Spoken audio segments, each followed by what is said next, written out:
mentira y pone Dios primero para los mandamientos. Amo una a otro, así a todos sus hijos, como amarte más yo también. Porque sin la ley nunca vamos a recuperar.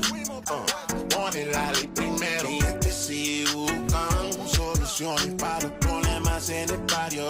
Mi gente está sufriendo y por eso aquí estamos. Dale soluciones. Cristo en la Biblia, mi gente sí buscan soluciones para los problemas en el barrio. Mi gente está sufriendo y por eso aquí estamos. Dale soluciones. Cristo en la Biblia, mi gente. Dale luz, dale luz, dale luz, dale luz y despierta mi gente. Dale luz, dale luz, dale luz, dale luz y enseña a mi gente. A Dios ellos no le temen, por eso es que mi gente no tienen soluciones. Escogidos sobre las naciones de todos los colores y somos los mejores. Tienen que dejar a todos los dioses paganos para entonces salir de maldiciones. Cristo solo viene para 12 y a otros no conoce. Mi gente sí buscan soluciones para los problemas en el barrio. Mi gente está sufriendo y por eso aquí estamos. Dale soluciones. Cristo en la Biblia, mi gente sí buscan soluciones para los problemas en el barrio. Mi gente está sufriendo y por eso aquí estamos. Dale soluciones. Cristo en la Biblia, mi gente. Dale luz, dale luz, dale luz, dale luz y despierta mi gente. Dale luz, dale luz, dale luz, dale luz y enseña a mi gente. Buscando soluciones, las mujeres con pantalones y los hombres sin acciones, actuando como menores, se convierten al cristianismo. Mentira de los pastores, robándole a mi gente y paga por bendiciones. Ninguna ayuda es religión, fumando hierba y bebiendo ron, y todo para borrar dolor mientras ellos comen filet mignon. Isaí se traicionó por un pedazo de carne que tú crees que va a hacer cuando el pedazo es más grande. Oh, Lord. Si buscan soluciones para los problemas en el barrio, mi gente está sufriendo y por eso aquí estamos. Dale soluciones. Cristo en la Biblia, mi gente sí buscan soluciones para los problemas en el barrio. Mi gente está sufriendo y por eso aquí estamos. Dale soluciones. Cristo en la Biblia, mi gente. Dale luz, dale luz, dale luz, dale luz y despierta mi gente. Dale luz, dale luz, dale luz, dale luz y enseña a mi gente. Enciende el calendario porque oscuro está el camino. Sin tu brújula no hay dirección. Náufrago vacío, los martirios de esta vida los produce el enemigo. A causa de la rebelión que tu pueblo ha cometido, centenarios ha sufrido bajo rigor y castigo. De coronas a castillos, a corona y cigarrillo, ahogando nuestras penas necesitamos auxilio. Padre, me arrepiento, necesito estés conmigo. Sin ti no somos nada más que personas en un abismo. Las heridas no han sanado, devastados, agredidos, arrepentidos por los crímenes que hemos cometido. Leo tu palabra y tu promesa me da alivio, esperándote con ansia redimir lo que he perdido, restaurar lo que desde el ombligo ya era mío, aplicando pues la ley pa' poder mirar al rey. Arrepiéntase mi gente pa' poder mirar el de.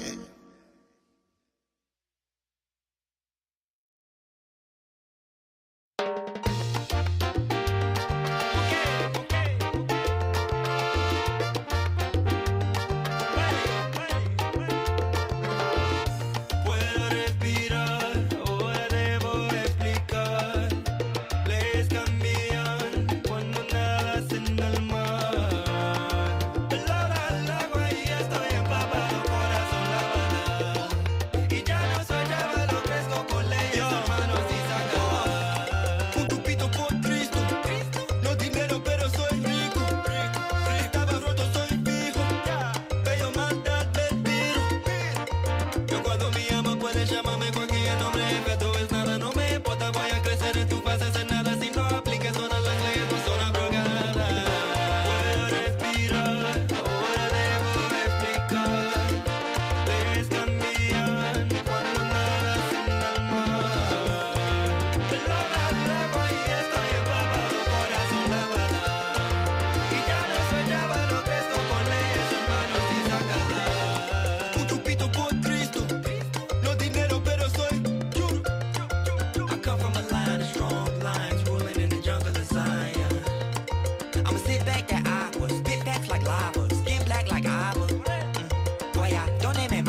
We live? You are now flying. Cold with a script like a movie shot in Maine.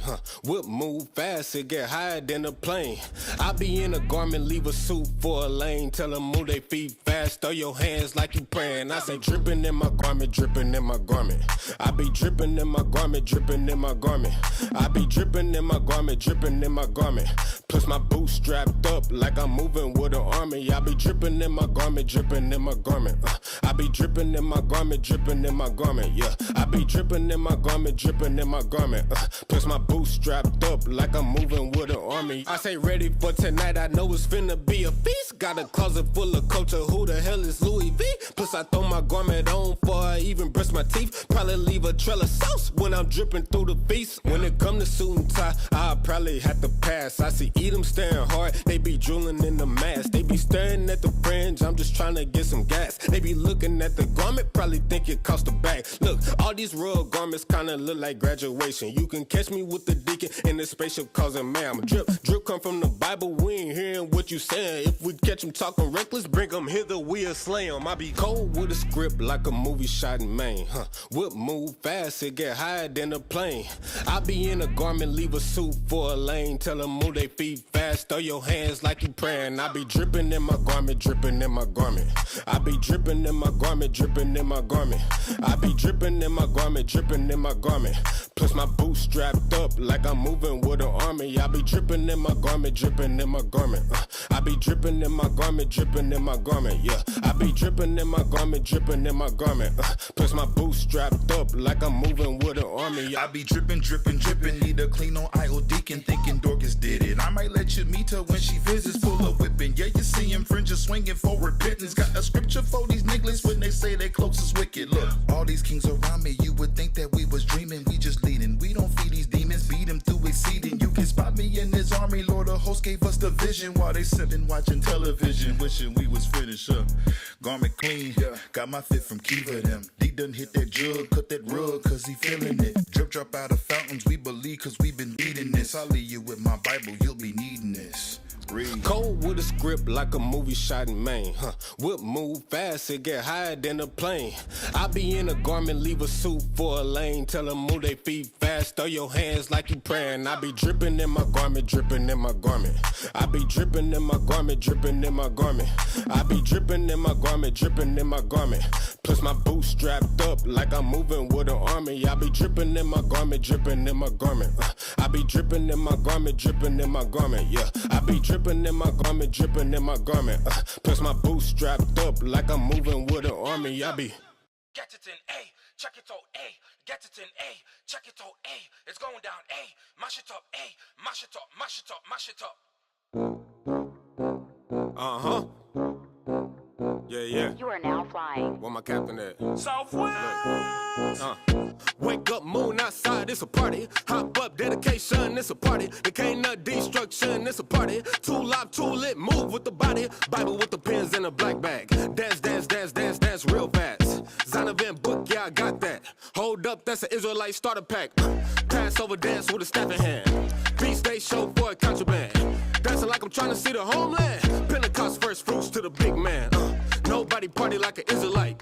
Fist in the air like it's time to fight. Northern Kingdom trying to party with the Judites. Bop, bop, bop, bop on my Benjavites. We ruling like Wakanda in the king time. Meanwhile, he told us work and party in the meantime. All the little feasts probably start around your bedtime. Dancing in the field like a band when it's halftime. You ain't got no wine, here, have mine. Don't talk about your sorrow, this a bad time. Look, I'm just trying to tell you that it's high time for us to battle to this beat like it's drumline. Wake up, moon outside, it's a party. Hop up, dedication, it's a party. The can't nut destruction, it's a party. Too live, too lit, move with the body. Wake up, moon outside, it's a party. Hop up, dedication, it's a party. The can't nut destruction, it's a party. Too live, too lit, move with the body. Dance floor time, just move up your body. Don't get loose and groove on the body. Bruise, wine, and Bacardi. If you're not turn up, then you are granddaddy. We living in the truth. We full up of the style and we dripping with the juice. And me where the most I choose, make me happy so me dance and sweat till me slipping in me boots. Yeah, party and in a party we have fun and a dancing where we are dance till we see the sun. Party where we are party and have fun and we not go left the party till it done. Get it in A, check it out A, get it in A, check it out A, it's going down A, mash it up A, mash it up, mash it up, mash it up. Get it in A, check it out A, get it it in, check it out, it's going down, mash it up, mash it up, mash it up, mash it up, mash it up. Wake up, moon outside, it's a party. Hop up, dedication, it's a party. There can't no destruction, it's a party. Too live, too lit, move with the body. Wake up, moon outside, it's a party. Hop up, dedication, it's a party. There can't no destruction, it's a party. Too live, too lit, move with the body.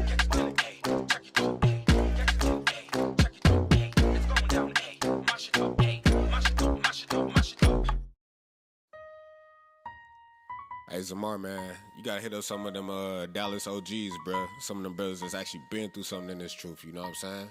Brothers know why they here, you know what I'm saying, bruh? We do this for the kingdom. 144 and he gon' lead them. Stay up in your sins and die with eat them.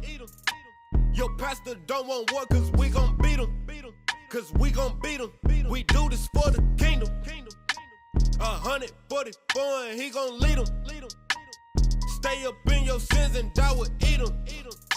Your pastor don't want war cause we gon' beat him. Cause we gon' beat him. We do this for the kingdom. Fringes swaying in the wind. Slap you every time I spin. Repent or die up in your sins. But the saints we gon' win. Go to the hood and bring it out. We ain't scared of no sinners. Most high working with us. Most high working with us. Bring it out, bring it out, bring it out. Go to your hood and you know that we cry loud.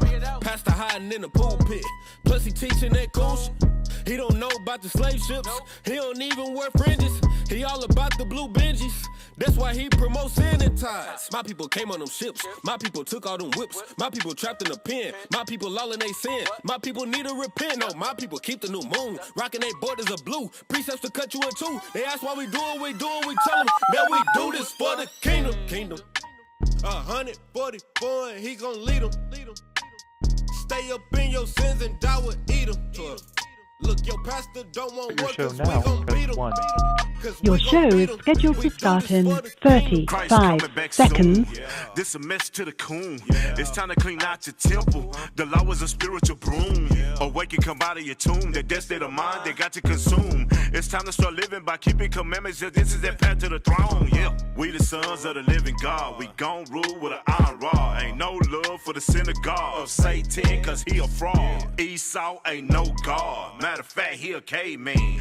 Your show will go live in 5 seconds. 4, 3, 2, 1.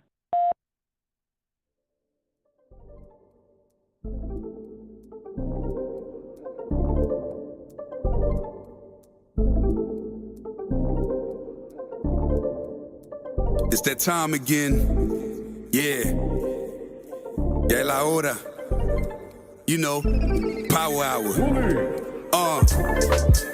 Ponle atención, class is in session. Tune in for an hour, maybe more, that's a blessing.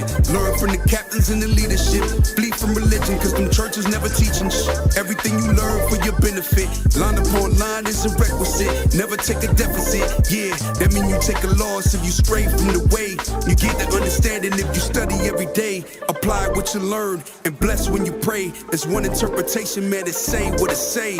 Ya viene el tiempo, entra para el templo. Aprende del maestro con talento. La Biblia es el centro, usando a Israel como instrumento. No te pierdas en doctrina como viento. Estudia y ora y aplica. Tiempo para Dios, ven, hace una cita. Escritura dinamita, morenos y hispanos israelitas. Oye cómo explica Israel unido en Cristo para la vida. Nunca se divida. Tune in, it's the power hour. Learn your family history, don't be a coward. Yeah. Tune in, it's the power hour. I said learn your family history, don't be a coward. Yeah, history to learn. It's the power hour.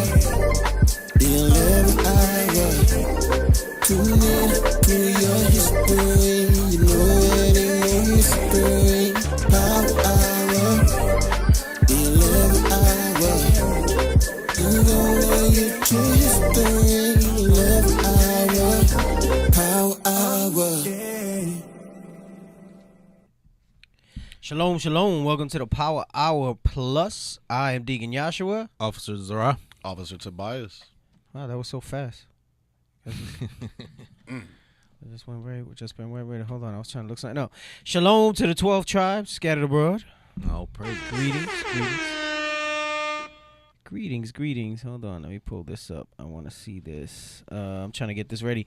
Hey, so it is midweek. Welcome back to the Power Hour, y'all. Hey. It's the middle of the week. I feel like it's the middle. I was just thinking about it. I was like, good. I got in the car. I'm driving over here. I think it's like because the sun's going down earlier and stuff like that. So my body's like, your body starts to shift and stuff. Right. You know, so I was just kind of like, real nice, quiet drive. Yeah, it was pretty low key. You know, I'm against traffic. I think when I'm coming in, so it's not so bad. All praises for that. But yeah, I just realized we got like the hump day show, right? That's what they call it, hump day. Yeah, get over the hump. Hump to the hump. Get that boost to get the rest of the week going. Right. I know that happens sometimes. Like I'm on the way, or like I get here and I'm kind of tired. But then, like, you know, if the spirit's rolling right, I don't know. We got officers arrive. It depends if he talks or not. Shots. He got talk. I don't got Papito today. Officer Shy is not here. Oh, Come no. back. Jesus Christ. We love you, Christ. There we go. I see in the spirit. Oh, praise. We don't got Papito today, all right? Papito has some technical difficulties, so he couldn't make it to the show tonight. I said, damn. I said, all right. Because he be getting all excited and whatnot. Right. You know, like the way he talk. Oh, man, let me. He want to bring it out and stuff. And then I look at this guy, and he's just there like. It's all right. We trying to build him up. We trying about to be a build meme now. We trying to build him up. And then Tobias, it depends. If you bring it up. Hey, I'm gonna send you guys something that we can put up that I'll talk about in a moment. Hold on, let me put it in the chat. I wanted to put that up. Tenochtitlan. Yeah. So before we jump into the Tenochtitlan, all right. I want to bring this up because, all right. So,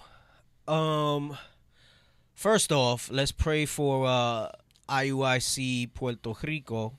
Looks like they got a hurricane that might be making landfall for them this weekend. I think Saturday afternoon is when they're projecting it. There was a opportunity. So going back to when we were talking about when we went to Puerto Rico, we had met with I always mess up his name. Let me pull it up. We had met with a gentleman over there, Ephraimite, named Professor Renal Rodriguez. Okay. And we, in that documentary for Puerto Rico, which I believe is on IUIC events, right? You can go back and look at that. I think they said it was published October 2017. I don't know. I had different people telling me. I know we were debating on the show. I wasn't here yet when we went. It was before I moved here, and I'm pretty sure that's pretty accurate. It was before I moved here.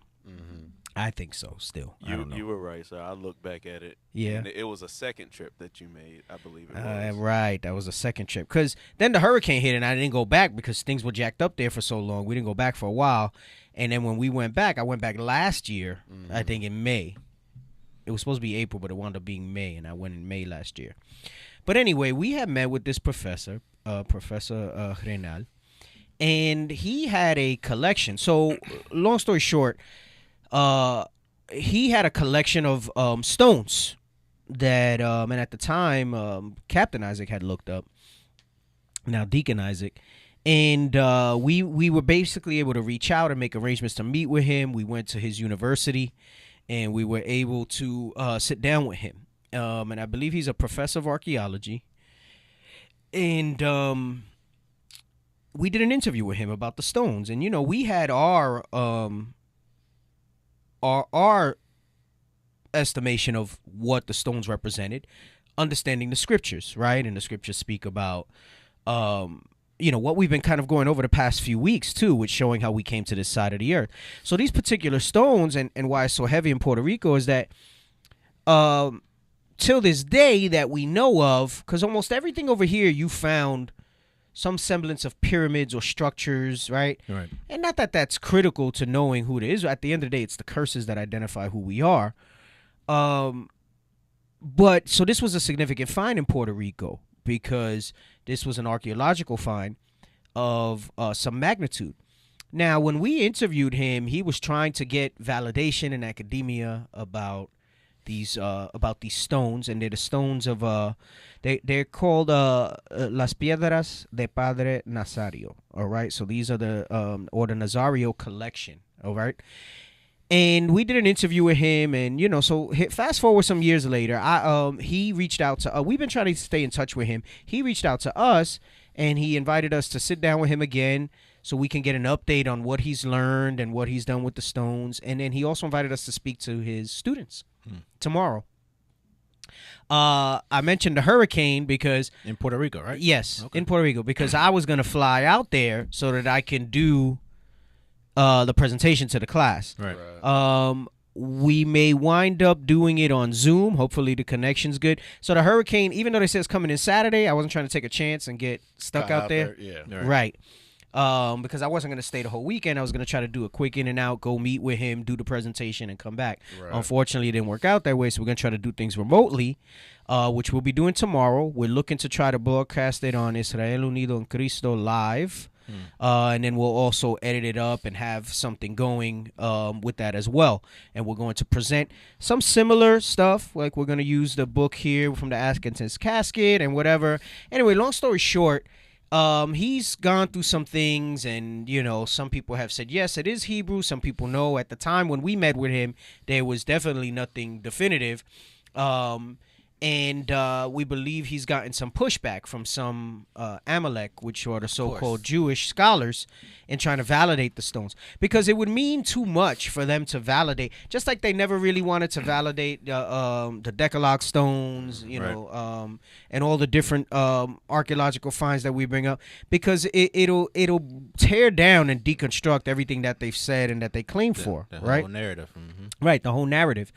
So what's interesting, and we'll read if you didn't see it, if you haven't seen that documentary from the Puerto Rico trip, the first one that we went to with Bishop Nathaniel and whatnot, the interview is in there. It's pretty good. We met with him on the college grounds. We're gonna read a little bit about this.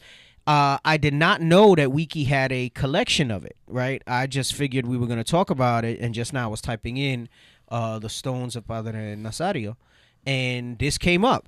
And within the first paragraph, you're going to see, even on Wiki, that some people say there might be a connection to the 10 Lost Tribes. Mm-hmm. So I believe at the time that we met with El Profesor, he wasn't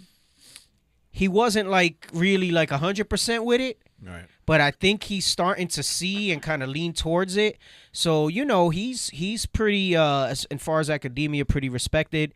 He has a pretty solid social media presence or whatever. So it'll be a big deal for us to be able to present to his students and interview with him again and bring that type of stuff out. Hey, that's good right there. Yeah, so Lord's will, we'll see how that goes. And I think that's a great opportunity. We've always made it a point to be cordial, civil, stay in touch with him over the years, and bring this kind of information out. We also have Officer Eliab, formerly of IUIC Miami, that moved out to Puerto Rico to help them build.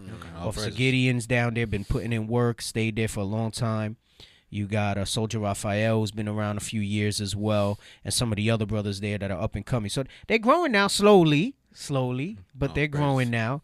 Ephraim's a tough nut. Mm-hmm. They're a tough nut to crack, especially because they're crazy. Yeah, I say they because I'm not crazy. I'm not a crazy Ephraim. Especially that last video I saw out of Puerto Rico, man. All that shooting. Ephraim's nuts. But that shootout, Ephraim's wild, man. Yeah. Ephraim's wild. But anyway, let's read this about the stones. So we're gonna go back. We're gonna show a video about Tenochtitlan. We were talking about that last week. Mm-hmm. We're gonna finish up some pages from American Holocaust, and we might not be done. I just haven't gone further into the book. I'm sure there's some good information in there. To kind of go into that a little bit. We'll probably go back to that book when we go more into how we went off and everything like that and the destruction. If we have time today, we'll go into the Aztecs. We'll talk about that a little bit.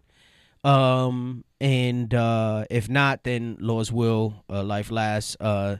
next week, which will be the last show because we'll have tabernacles. Right. I don't think we'll be able to broadcast in the wilderness.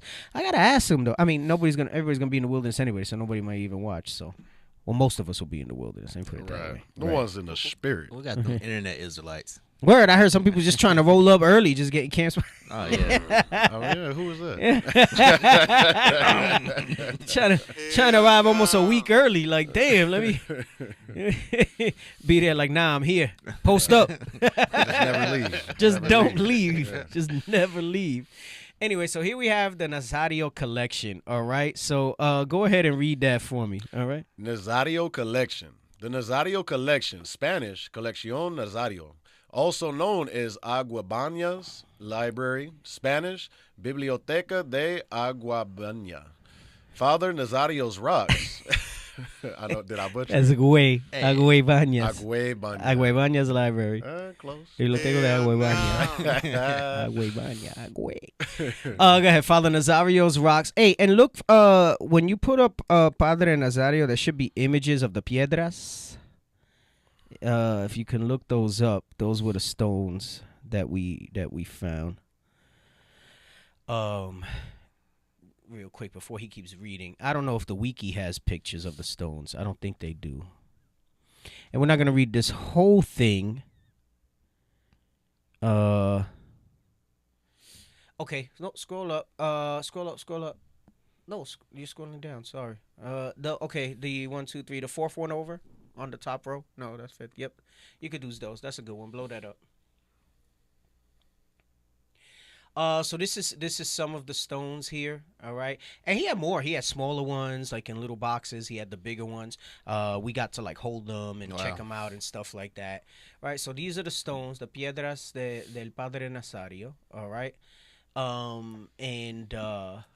That has different types of writing. And, here's the interesting thing. They'll call it Paleo or Ancient Hebrew. And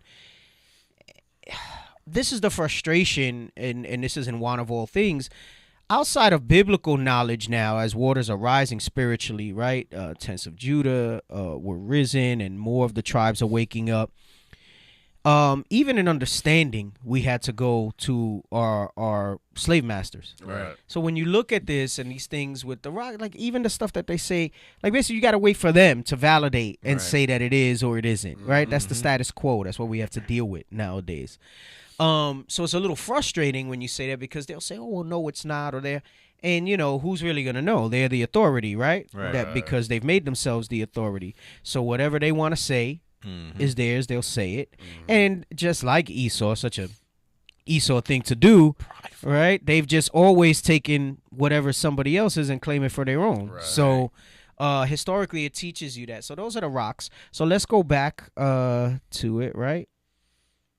And go ahead and read that. Father Nazario's Rocks, Spanish, Piedras del Padre Nazario, and Phoenician Rocks, Spanish, Piedras Phoenicias. Right.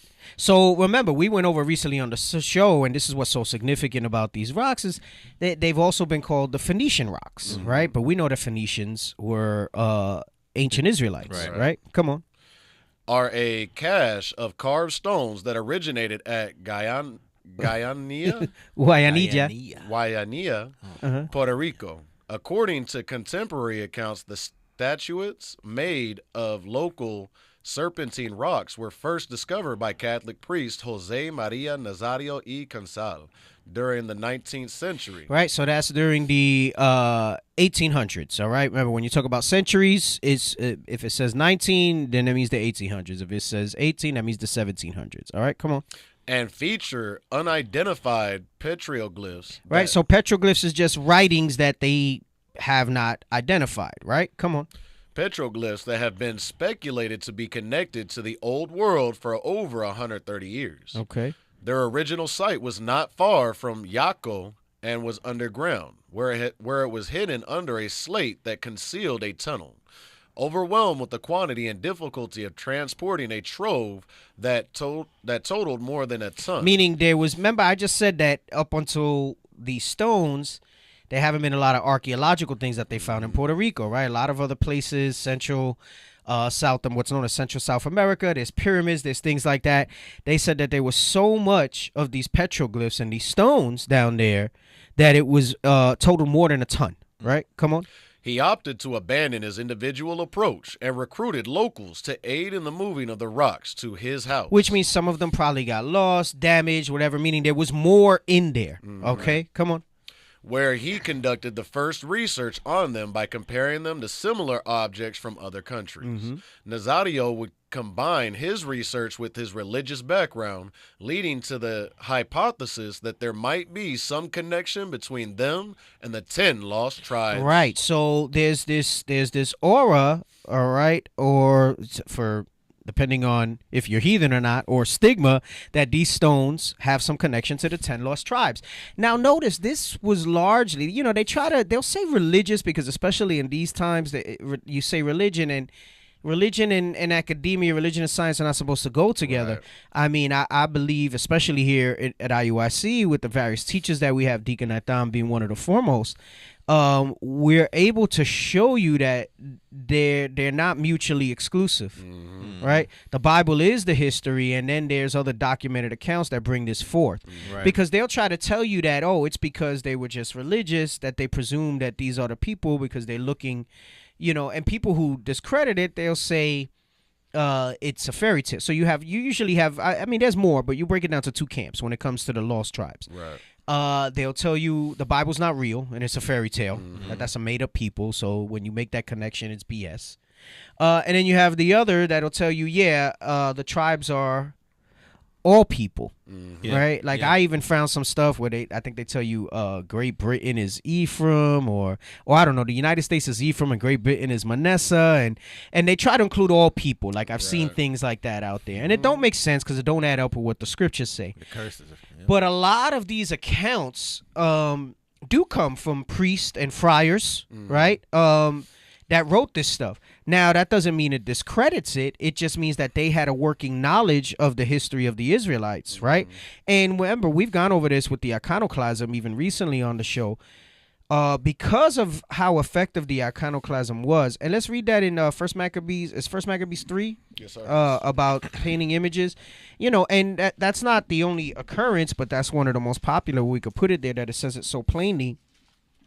You have to understand that it was the practice of all these heathen nations that had us in various captivities to try to erase the Israelites' history. Right. Remember, when you read in Judith 5, they understood that if we were for our God, that their plans would be disrupted. But that if we were not for God, not keeping the commandments, right, then their enterprises would be successful. Right. So, whereas when they conquered other nations, they kind of would leave, some of their remnant of history behind because it wasn't a threat to their whole heritage. Right. But we are, right? And we were historically. So their aim was always to eliminate as much of our archaeological things as possible because, again, academia will tell you, well, where's all this evidence of these things? And if Solomon was such a great empire and if all these places, well, they destroyed it. Right. Like you're going to read here. Go ahead. Come on. The book of First Maccabees, chapter 3 and verse 48. And laid open the book of the law, wherein the heathen had sought to paint the likeness of their images. Right. So it says the book of the law is dealing with the Bible. That's another word to talk about the Bible. Meaning what? First of all, we had images in the Bible, freaking dummies who say you're not supposed to have images, right? And that they sought to paint their likeness. So it got to a point where they said, listen, we're not just going to destroy it and leave that question there. We're going to paint our likeness into it, right? Which goes back to their MO, right? Because, that was their thing. They wanted to go ahead and paint their likeness into things. Yeah, we're this. We're everybody. We're the Greeks. We're all of that. So I bring this out to say that when you read this last line here, what we read about the stones, they throw this in there and they say his research with his religious background, and then that's what led to it saying it's the 10 lost tribes. All right, but go ahead. Come on, read on. Due to the ramifications that their authentication would have on mainstream concepts of Pan-American history. Right, meaning the ramifications of it would turn the world upside down. Destroy everything. It would destroy everything that they put forth. Right. They would have to kick everybody if let's say they were to do the right. We know that's not going to happen biblically, but if they were to do the right thing and acknowledge us before Christ come that we're the Israelites, and it turns this whole thing, they would have to kick all them people out of Israel, and actually that whole so-called Middle East area. Yeah. Right. They would have to disrupt everything that they've set up. They would have to admit that the Balfour Declaration was a lie. All that stuff like that. Right. Come on. Due to the ramifications that their authentication would have on mainstream concepts of Pan-American history. I'm sorry, you know what else that would tell? That we didn't come from no Bering Strait over an ice landmass and none of that stuff. It would validate too much. Right. Our truce is a threat to their lives. Yes. Yeah. Yes. That's exactly it. Say it again. Our truce, the truth and reality of who we are and what we stand for is a threat to their lives. They live in a false reality. Yes. Come on.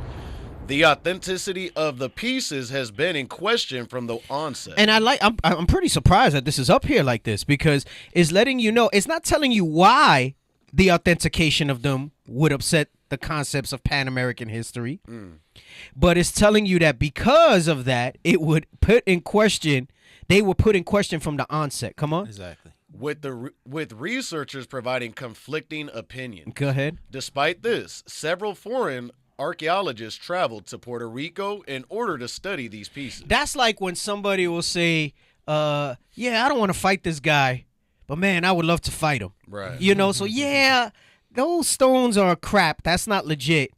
But I'm going to travel over there so I can study them. Right. Right? Like, so I can't make it I can't give them credibility.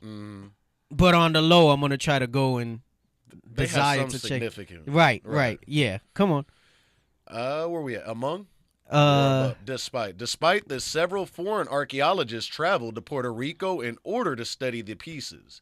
Among those that inquired on the matter was ethnographer Alphonse Pinart. Alphonse Pinart. So I guess he was a French scholar, linguist is what it says, ethnologist and collector. All right, come on. Who examined the pieces and concluded that they were undoubtedly authentic. But what does that mean? That's real vague. So he says that they were authentic, meaning that it wasn't something that was made in modern times, that it is something that was from, what's the connection? Ancient Arawaks, right? Before, meaning predating the conquistadors. Because our history on this side of the earth starts with the conquistadors, right? Go ahead, come on. Undoubtedly authentic. The explorer also expressed concern that some people could try to falsify pieces to receive gifts in exchange from them. Locally, historians took an interest in the matter, while archaeologists did not study them for decades. Right. So here, now historians are somewhat different than remember, archaeologists deal with the actual physicality of them. Historians will deal with more like how they got there potentially and all that stuff like that. Right. Yeah. What drove them to make it, what era they were from or whatever. Right. Go ahead. Come on. After the death of Nazario, most pieces were kept at the Institute of Puerto Rican Culture, ICP, with others being kept by the UPR and foreign institutions in New York. Remember how we were watching was it the Father Crespi stuff? Yes. There was something that no, it was Glenn Beck that he was saying the stuff is in the Smithsonian in the basement. Yeah, in the basement. In the basement, right? So when you read these other places, it basically they're like bury that. Bury that. Come on. During the 1980s, the collection attracted historian Aurelio Theo, who tried to recruit a variety of institutions to the cause of studying the pieces. During the 2010s, the study of pieces was led by archaeologist Reniel Rodriguez Ramos of the University of Puerto Rico at Utuado, in collaboration with experts from Universidad del Turabo, the University of Miami and University of Haifa. So that's in Israel, right? So meaning they try to go and they try to get notice how they tell you why vaguely because of Nazario's religious thing. That's the hypotheses, and then all of a sudden they just see. But I'll tell you what. The information and the thing is, if you weren't in this truth and you're not awake, you won't realize the subtleties of how they put this stuff in your face. You don't know what to look for. Right, you don't know what to look for. Why? Wait, what are you saying? Just the fact that they wanted to study in on this means that they know that Ish. Right. They know it. Right. So they try to get in on it so that they can put their thing in and say, no, it's not. Exactly. No, it's not. Because it'll change. What was the word they use? The ramifications would have on the mainstream concepts of Pan American history. It's the same thing they did with Nick Cannon. Before anything comes out, they have to try to discredit it before it gets any substantial influence. Right, But a university from Israel is letting you know right there where this could originate from. Right. The language on those stones. Right. So the fact that they were there is letting you know that they were already thinking that it was Hebrew. Right. Why the hell you got the University of Haifa in there, bro? Why? Because you're saying, hey, it might be that, right? Right. Go ahead. Come on. Radiocarbon dating of suits impregnated in the glyphs supported an ancient origin. So they have their radiocarbon dating, and whatever. Right. You know, I loathe to give that any credibility, but they're going to give some dates now that would line up with what we've been saying, right? So go ahead, come on. With a date range of 900 BC to 900 AD. Which covers the time from 533 BC, approximately, when we would have left, all right, Israel, all right, that side of the world, right, under the Persian Median rule, right, and made our journey here, right, because he says anywhere from 900 BC up to 900 AD. Right. Remember the book, the Agassiz Casket said 1,000 years. We estimated it was 2,000 years from when we got here before Columbus came and the conquistadors destroyed everything, right? So, they're saying that, giving it that archaeological perspective. So the historians said, oh, this is legit. And then now, in these times, with whatever that's worth, they're saying, yeah, these things are ancient. This is not a hoax. Right. Right? Come on. Geological studies concluded that the petroglyphs were carved in Puerto Rico and that the serpentine rocks were local. So the origin of the rocks is from there, and that the carving was done there, meaning that the people that lived there had to have that knowledge, an understanding. Right. This is where it gets funky, and they don't want to admit that it's Hebrew writing. Right? Come on. Preliminary results using high-power microscopes found that the technique used was unlike any those of the local native groups, while another from a use-where laboratory concludes that stone tools were used. Right, so this goes back to, again, what we read in the Antiquities of America excerpt in Atkinson's Castate, where it says that this was an industrious, scientific people. Remember, he said there was many things that were found, and we're going to read that verse again just to kind of remind, before we go into Tenochtitlan or whatever, we'll read that excerpt again so that we can put that into your remembrance of what it's saying there. So what they're saying is that it doesn't remind them of any native groups, meaning in the modern time. Right. From what they know of modern native writing, right? But go ahead, come on. Preliminary epigraphic studies found some similarities between the petroglyphs and the Libico-Berber alphabet as recorded in the Canary Islands and the Tartessian language of the Iberian Peninsula. However, a 2019... Hey, so remember, with the Iberian Peninsula, Bishop recently brought stuff out dealing with that region, and it's letting you know that was dealing with us, right? Remember when it talks about during those ages and the Inquisition and all that stuff, he spoke about Iberia, all right? The Iberian Peninsula, what they say that region is, right? But again, it would all make sense based on what we've been bringing out, right? Because of the journeys that were taken here prior that nobody gives credit to, right? Go ahead. However, a 2019 study found fundamental technical differences between the language in the collection and those of the Middle East, while the arrangement of the glyphs hold no known parallel, leading to the possibility that they may have been created by a lost civilization. Bruh. Man, I wonder who lost. Oh, yeah, right. Yeah, the lost tribes, the lost civilization. Hey, bro, you got it. See, what does lost mean? What is essentially lost? Psalms 83. Yes, sir. I'm gonna say if anybody's lost, we're it. Yeah. What is essentially lost? It's another way to say hidden. 83 and you want Let me verse see 4? where I want us to get. Hold on. Let me see. Yeah, we don't need to. Verse 4. No. Start at 2. The book of Psalms, chapter 83 and verse 2. For lo, thine enemies make a tumult. And they still are. They're seeing these rocks, everything we brought out, that all of a sudden, bro, you glaze over that. Why was the University of Haifa involved in this? Right. Why? What are these things is not like the other? University of Miami? Okay. You got that makes sense, right? That's pretty close, yeah. That's in Florida, so right there, kind of close, right? Universidad de Turabo. Okay, all right, that's in Puerto Rico, right? The University of Puerto Rico at Utuado. Okay. And then the University of Haifa? It don't whoa, one of these things is not like the other.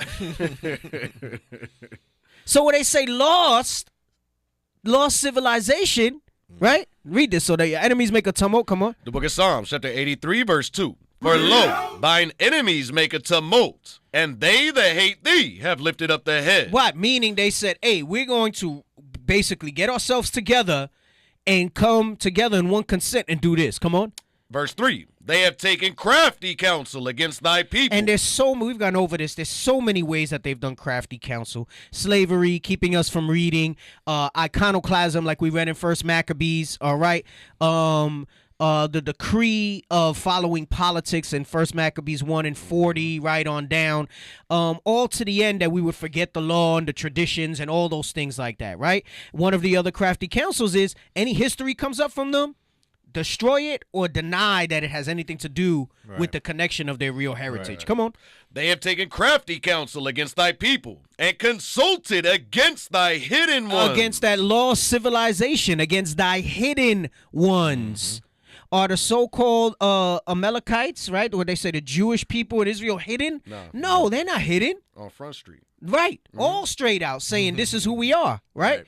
So it says they've consulted against our hidden ones. Come on. They have said, come and let us cut them off from being a nation. A lost civilization. Come on. That the name of Israel may be no more in remembrance. Right, because they don't call them Israelites. Right. Either Israelis or Jewish people. Right. They don't call them Israelites. They have a thing amongst themselves that they don't use that word. They don't like to use that word. Very rarely. What do they say when they talk about them? Jews. That's all they say. Jews, the Jews. Because there's power. The mere name of our nation terrorizes them. That they don't want to say it. That's the same reason they cannot just call us the Israelites. Right. They call us BHI, Black Hebrew Israelites, or Hebrew Israelites. Right. Because the name by itself just sends shivers down their spines. When the angel gave that name, when God gave that name to Jacob, it had power. It's power. Right. It's power. Read that verse again, verse 4. Verse 4. They have said, come and let us cut them off from being a nation, that the name of Israel may be no more in remembrance. Their goal was to make sure that the name of Israel is no more in remembrance. So now, we're not going to read this whole wiki page. You can read it on your own, right? I just found it now, so, I can't vouch for all the information that's in there. But that little intro covers a lot. There was one thing I did see that I wanted to see. Hold on. There's a section there that talks about a Phoenician hypothesis. They got public exhibitions. Let me see. There was something else here that I thought I wanted to see, but maybe not. And it makes you think, too, like, how did the information about these rocks get to that University of Haifa? How did they know? Right? Because I'm pretty sure the people that examined it at first, they had some connections to those people at that university, right? Right. Potential hypotheses. Let me see what he says. So they go into the Liebko Berber. Man, that should let us know how much we need to be focusing on the power that's in our name, taking back our heritage. Right. They go out of their way to hide these things from us, to try to discredit us and take away the meaning of what it means to be Israel, to be an Israelite. We should not be ashamed. At all. Okay, let's jump all the way down to where it says potential hypotheses. Hypotheses. And start in the second paragraph where it says after the initial studies. Yes, all right. After the initial studies, a set of cave paintings was uncovered near Playa Los Tubos, which Rodriguez decided to capture and send to Renata. Springer Bunk, a philologist? I don't know what that is. Yeah, a philologist who has authored several books about the Libico-Berber characters at the Canary Islands, who responded in the affirmative about their nature but lost interest. So that's somebody who studies languages. Okay, go ahead. Kind of like a linguist. Yeah, but I guess they deal with like historical languages or whatever. So, okay, go ahead. Gotcha. Who responded in the affirmative about their nature but lost interest after being told that they were found at Puerto Rico. Wow, so you see that? Oh, wow, this is exciting. Right. Their origins. Oh, PR? Fall back. Bo, I'm telling you, that's that crafty counsel. Right. You think that because this thing happened thousands of years ago when they got together that those things still aren't maintained. Right. They're meticulous in maintaining their records, which is why they know it's so important to have destroyed ours. Right. And they have their edicts that they pass down. They have these things. Not to go too off track, that reminds me, I'm watching this show, Evil, on Paramount Plus.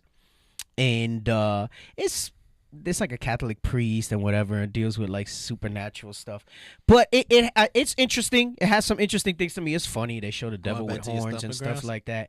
But no, so the whole thing that it made me just think of this, how they carry these edicts on, is so the whole show's revolving around these sigils that they found, and supposedly they're demonic sigils.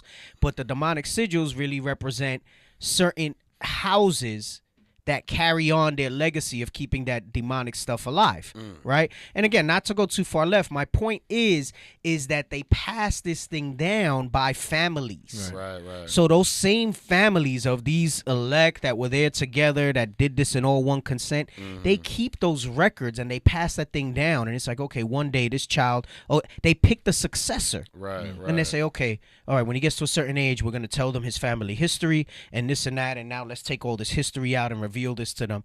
So they're all in cahoots is the point that I'm saying. That's wild. So the family itself, literally, it's their responsibility to try to keep things hidden. Yeah. And they'll make sure that they breed like with certain family, not like immediate family members, but like certain things and things like that. Right. Just that part of the show I'm thinking about. It's not for everybody. It's supernatural BS. Some elements are kind of cool because they leave it open to like ambiguity, but kind of like the House of Dragon. They got that kind of I like it. I like the show. I used to like the show Supernatural too. I knew it was all BS. You know, they talk about Leviathan with like these worm monsters, whatever. It's just kind of sci-fi-ish type of stuff. But this particular part stood out to me when I see that, and they're like, because they have like an edict, and there's this thing, and even in academia, that they're not going to touch certain things. Right. That's why you wonder, they'll have you believe it's because they say it's falsified. But we just read about how much validation so many of these things got. Right? So, go ahead. Come on. So read on.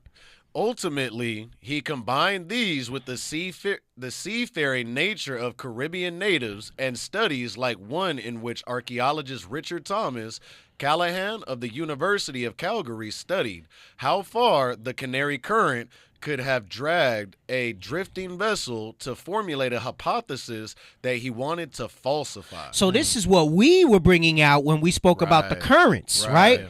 And they're saying, they dragged that out to try to falsify that basically we want to believe so much that it's the Israelites that we falsify stuff. But guess what? Occam's razor.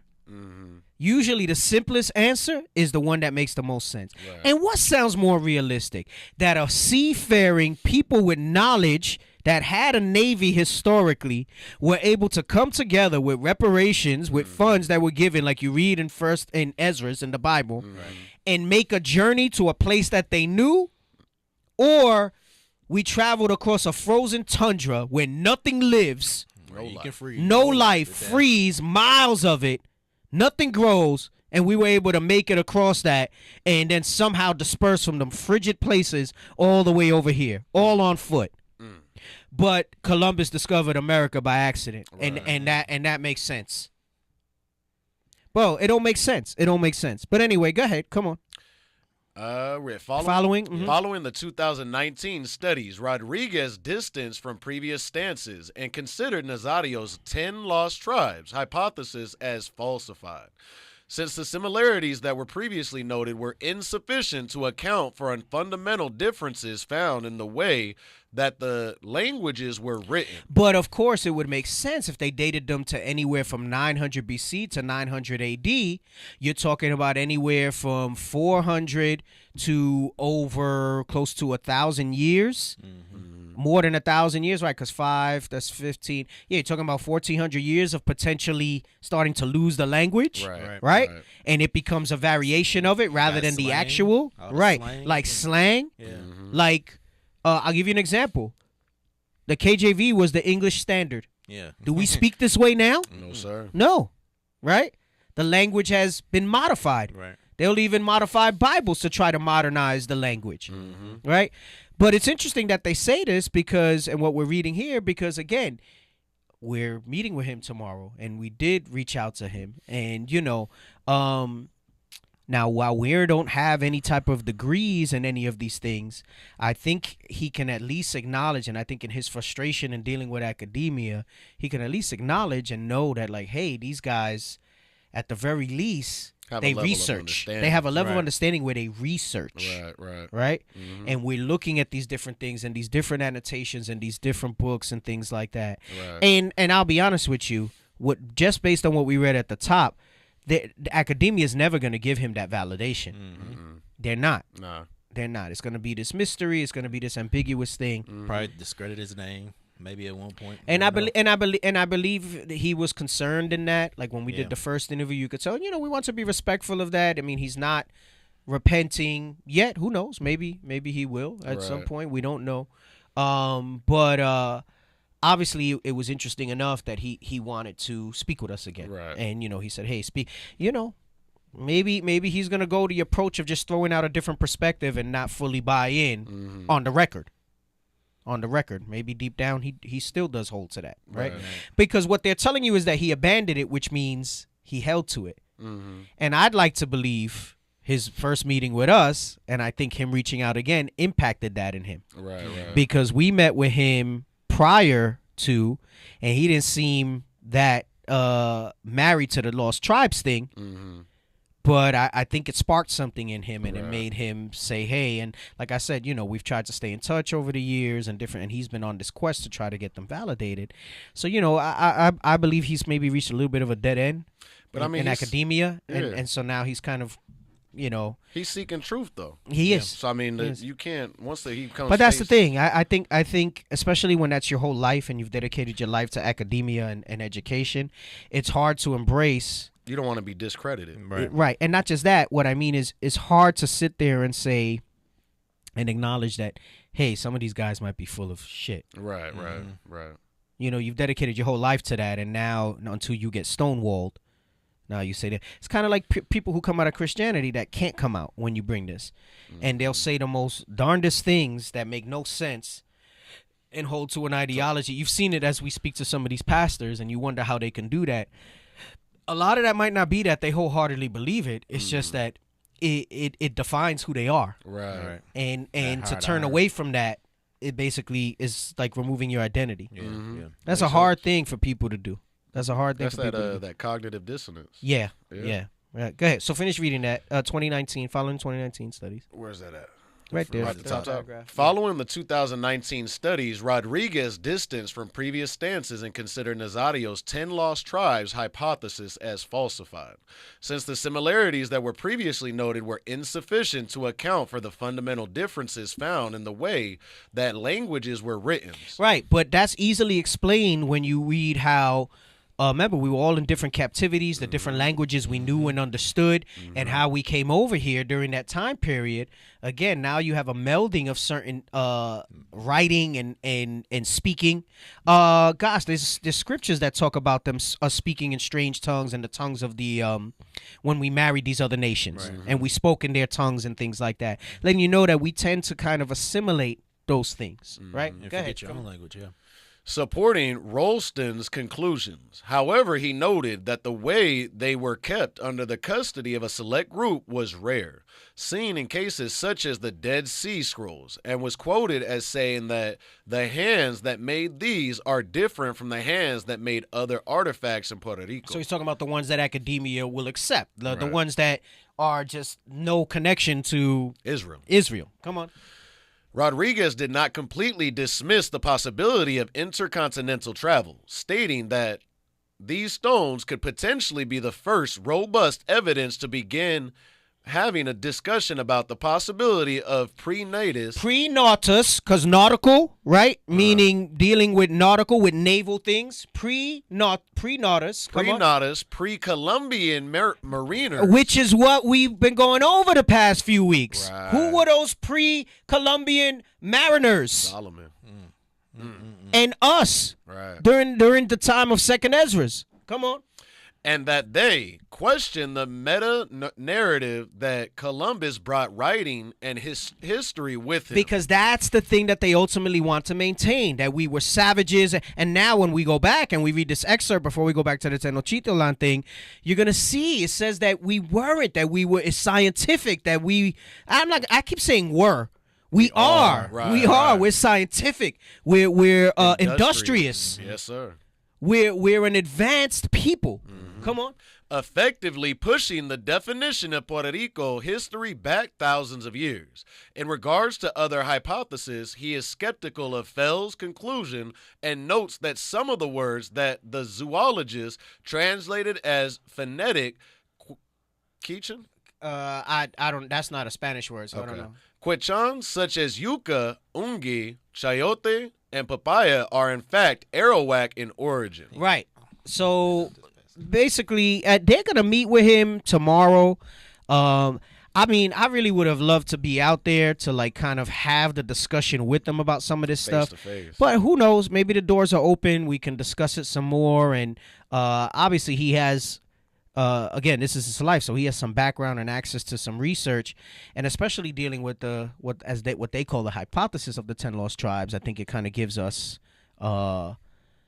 maybe a doorway into getting some more, again, historical information. Not that it's necessary, but sometimes that's just kind of the appetizer that whets our people's appetite to say, let me take a second look at the Bible now. Right. When you bring this type of history and stuff out, right? Mm-hmm. I mean.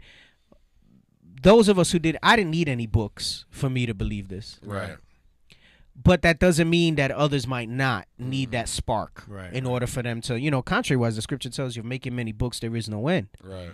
And you see that in this search for trying to, all these different academics and everything, there's no end.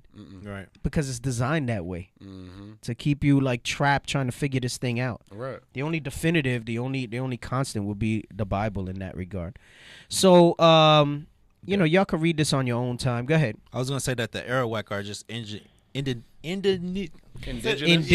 indigenous. Right. I can't say okay, Arawak is essentially, you had Arawaks and Caribs is what they say historically. Arabs, Caribbeans. The Caribs, right, would have been like, in theory, like Benji and Levi. Right. All right.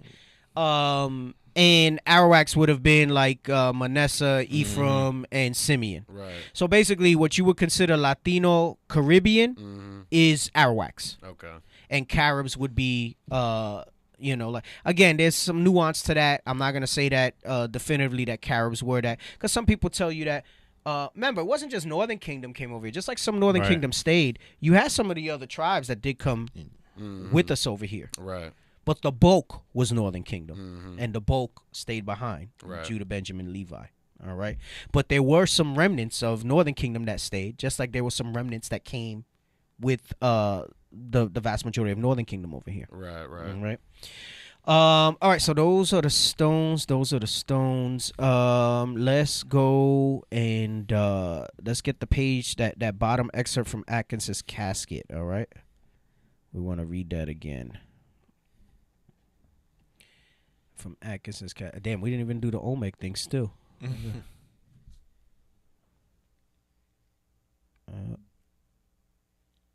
the pictures from the book.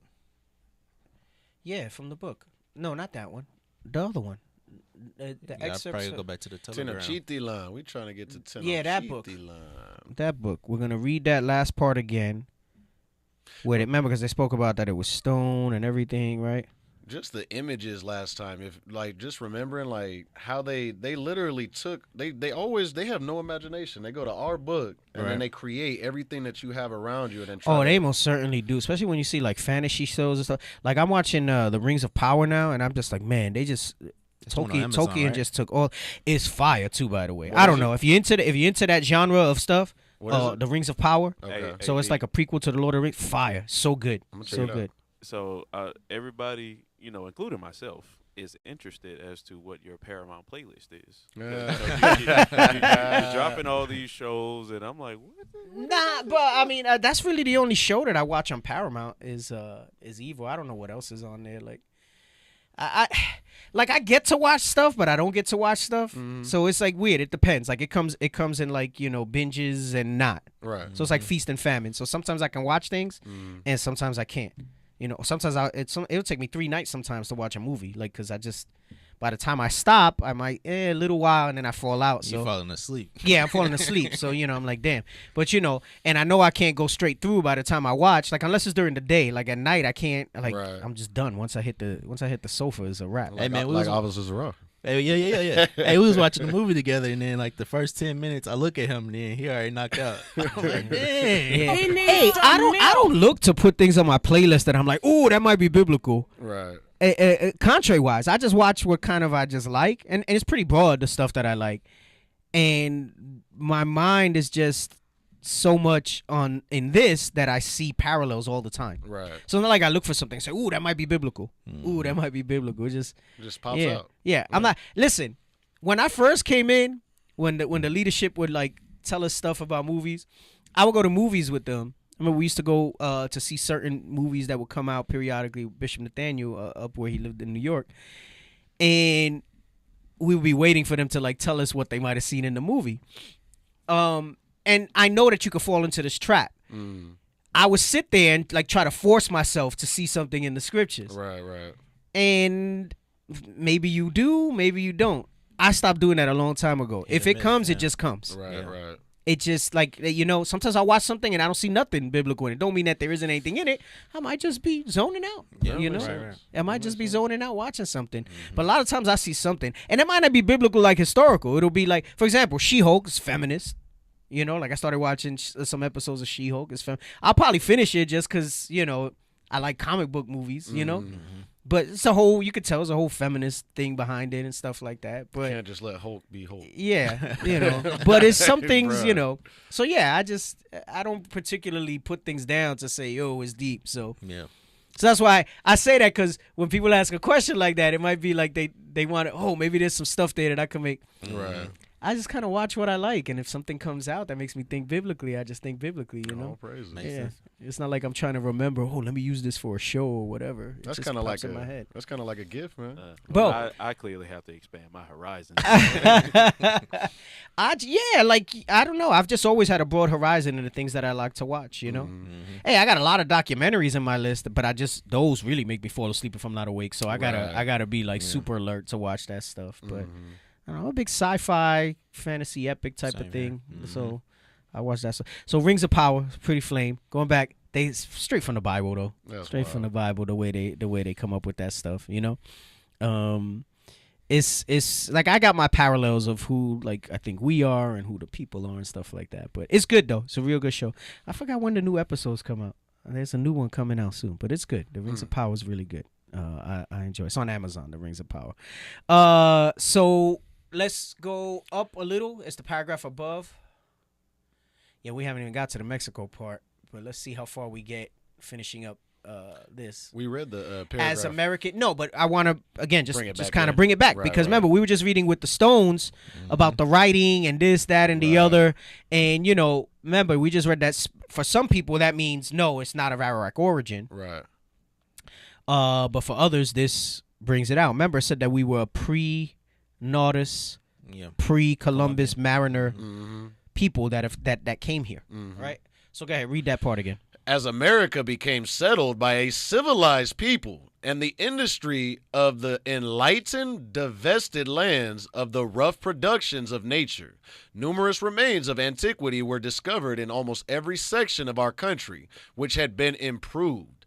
Indeed. Right, so he said that it was a civilized people that settled it, right? Meaning when they say civilized, this is why the guy said, oh, you found those rocks in Puerto Rico? I don't want to deal with that because that's going to give credence that they had written language and not just pictures.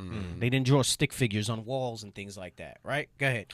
Indeed, there is no part of our land but bears evident marks of having been once settled and improved by an enlightened, enterprising, and scientific people. An enlightened, enterprising, he's saying that when he says no part of our land, he's talking about America, about this side of the earth where we reside now, all right?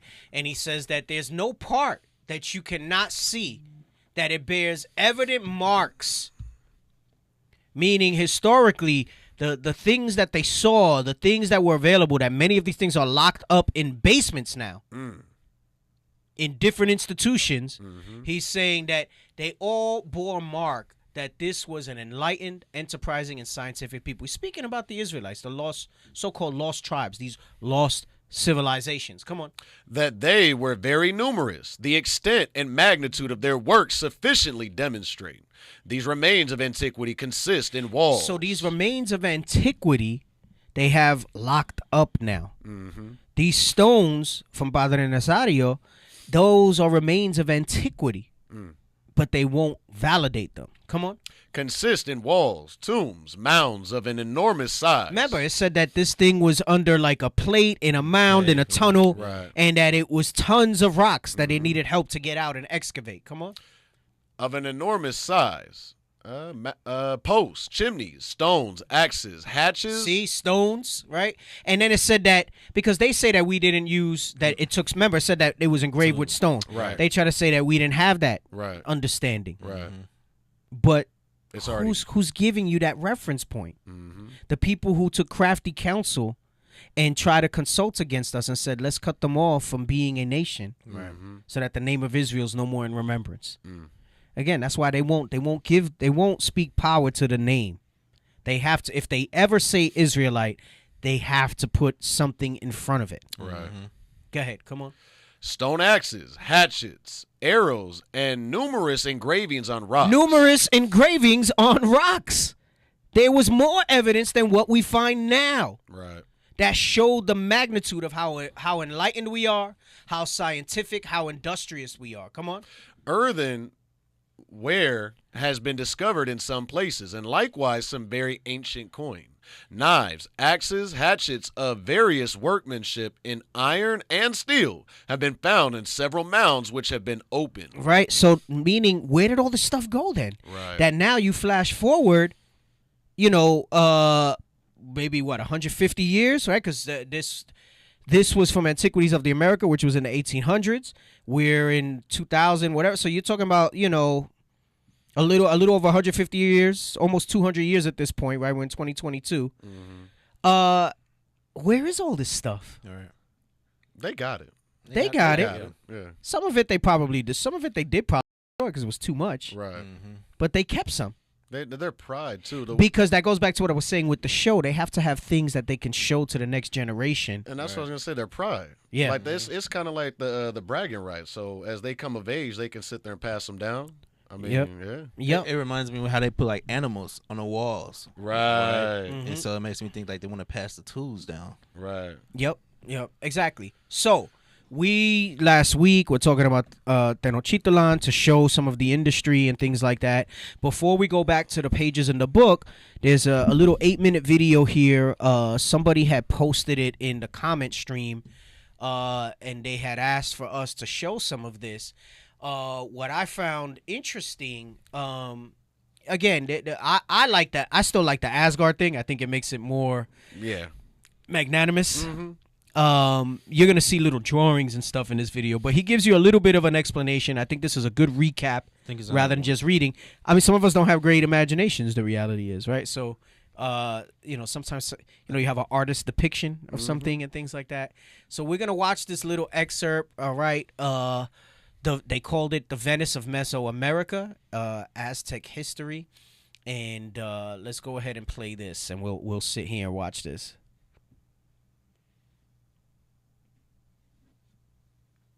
It's time we take a closer look at its crown jewel, the massive capital of Tenochtitlan. This marvel of Mesoamerican urban development is woefully underappreciated, and it will be my goal today to get you acquainted with its amazing story and layout. Tenochtitlan was founded in 1325 upon an unclaimed marshy island in Lake Texcoco. Stop for a second. But you see how even this has bones in it, all right? I'm just showing it because it gives a reference. He has some good information. Mm-hmm. Look at how they have us dressed. Right. We were not walking around like that. And then the other thing I was noticing, too. But when you look at the artifacts and you see the engravings of how we looked, none of them are like that. Right. Unless it's pictures of us when we were like in bondage. Mm-hmm. That's how we were when we were in bondage, because their perverted asses wanted us like that. Right. Because they admired our bodies, our physique, and I don't know if you've seen the series Spartacus. Mm-hmm. They were and that's I'm not saying all them slaves were, but vast majority of them slaves was us. Right. They talk about Carthaginians, Thracians. Deacon Aitan's gone over this at length on his show. The vast majority of those peoples and those slaves in captivity were us, right? And they were lewd and nasty, evil concupiscence with us, all types of stuff like that.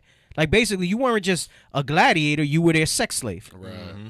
So it was, when they put us in captivity is how they dressed us like that, because it was easy access to get to our parts and things like that. Right. That's the reality of it. Their lewdness wanted to see us dressed like that and walking around like that. We weren't like that. When you look at any type of engravings that you find and things like that, we're robed in apparel. Right? I don't know how they could show you something like this and we buy that, and then you go to the museum and they'll show us with robes and colorful garments and things like that. So it's like, which one is it? Right. So in the book you brought out, go ahead. It showed, in that book that we brought out, it showed like how we were dressed in color. Right. Color, fine clothes. Right. Yeah, and that's the other thing. There's no colors either. Right. It said that we were dressed in a lot of colors. It said our array. Right. But then they'll put a depiction like this, and it's always like some white rags and some tethered shit that we have, part of my language, that we have around our waist and stuff like that. Like we walked around asses out. Like freaking prison. What the hell is this? And I was gonna say they said that they found an island. Didn't it say in the book that we built that island? Yes.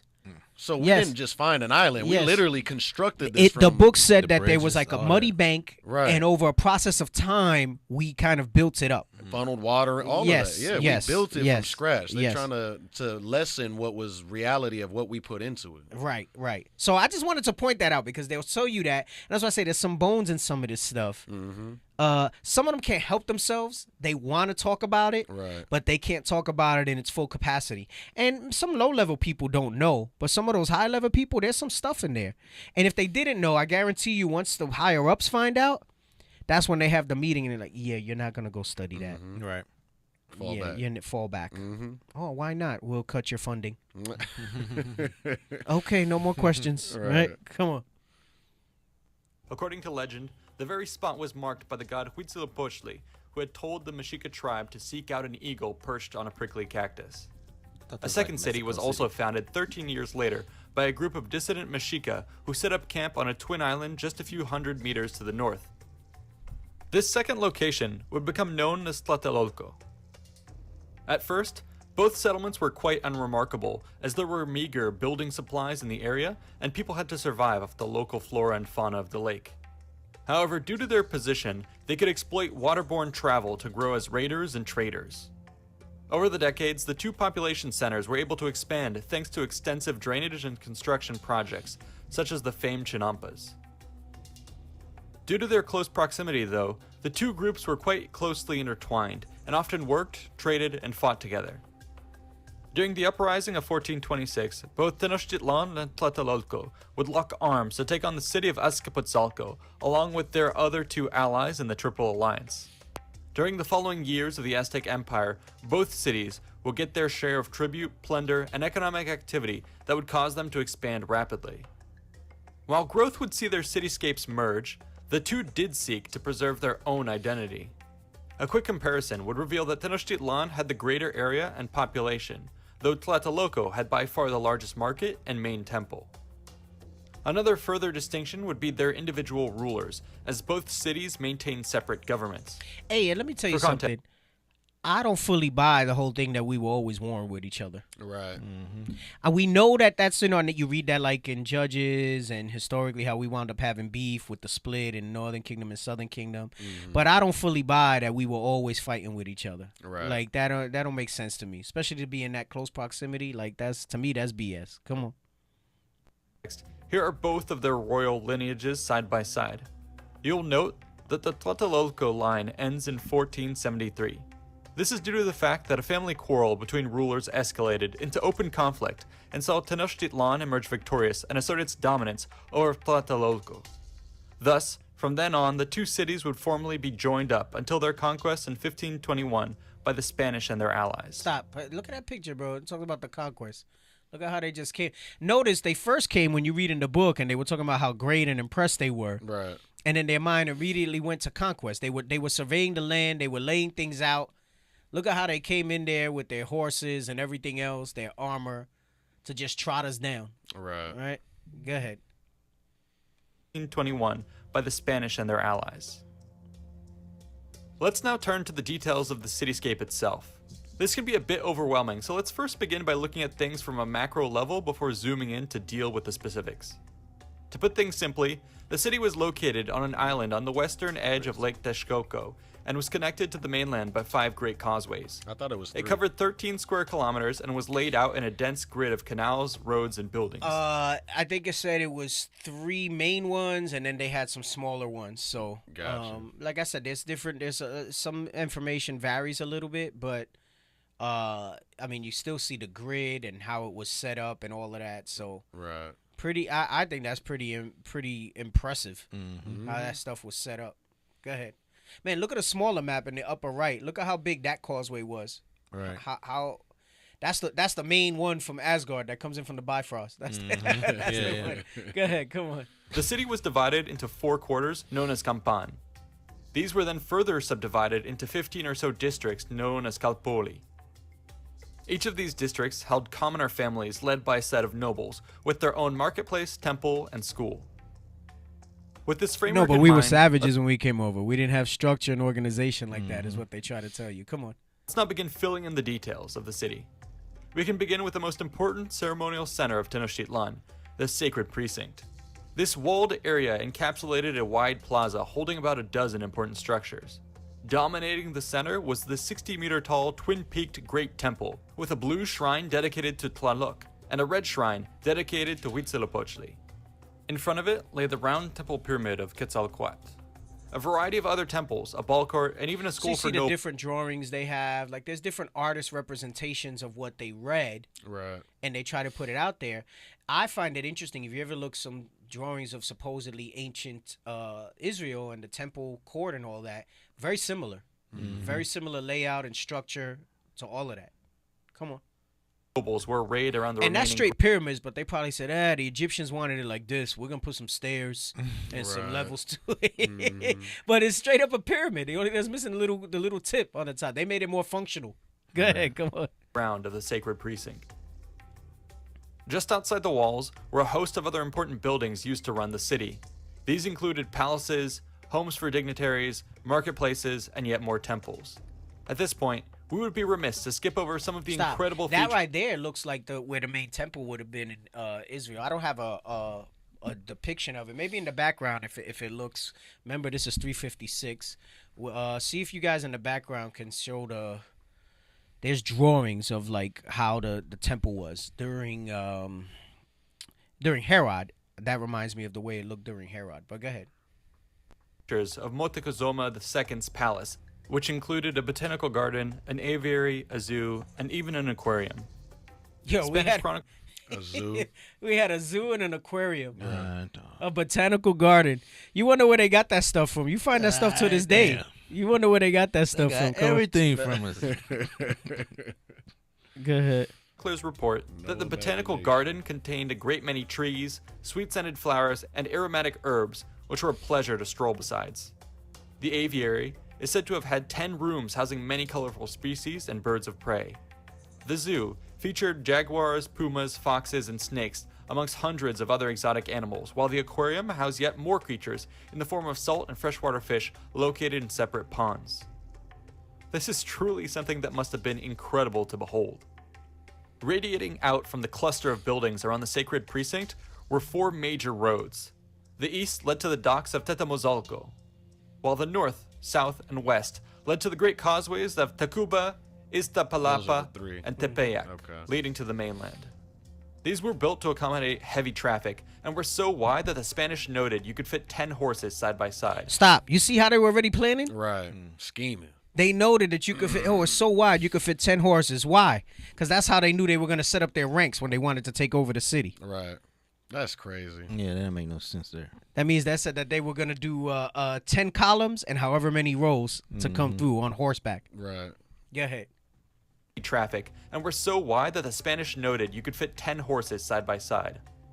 Along each of these major highways were located many of the larger city buildings with a series of gates and drawbridges located at the entrances to the city.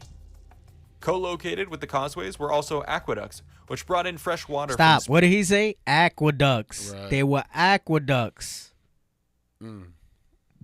Like, again, it's, even with their history, they try to tell you that the Greeks invented it. But if supposedly these two people never, like, coexisted and they came from some other part of the world, where did they get knowledge of aqueducts? Right. Right. And notice those are closed off aqueducts. That's pipes. When they try to tell you, when they claim the ones that the Romans made, it's like just open. Right. It's like a tunnel. It's like they dug. Yeah. Yes, that's what they tell you. How it was set up. Oh, those are aqueducts. Those are aqueducts. We had piping and everything. You seen this picture? Plumbing. No, it's all right. It's all right. Go ahead. Springs on the mainland. These were lined with terracotta bricks and came in paired ducts, such that repairs could take place on one or the other in order to minimize total downtime. Stop. Look at that. We thought Look about at that. maintenance and everything. Creating it was 2 sets, so that if you needed maintenance on one or the other, right, or you needed to shut down certain parts of it, you could do it like that. And it didn't stop functionality. No. Man, that's Somebody come on, had go to tell ahead. Jackson, Mississippi, what's up? Right. We need some of that over there. Come on. I'll also note that water management was a huge focus for the Aztecs, and something they excelled at. As a prime example, the 17-kilometer-long dike of Nezahualcóyotl separated the fresher western Texcoco from the more brackish eastern Texcoco. We read about that in the book, how they put this up there so that it would separate the brackish water from the sweet from the salt water. Right? Go ahead, come on. While also contributing significantly to the dike system for regulating water level around the city. Another important landmark to point out is to the north, in Tlatelolco. As was stated before, it had once been its own city, and therefore still contained many of the same plazas, temples, and palaces as its southern neighbor. But what really stands out is the marketplace of Tlatelolco, which was the largest in the American continent. Cortez reports that it could hold as many as 60,000 people. These buyers and sellers would go about their business in an immense open-aired market with goods organized by areas and rows.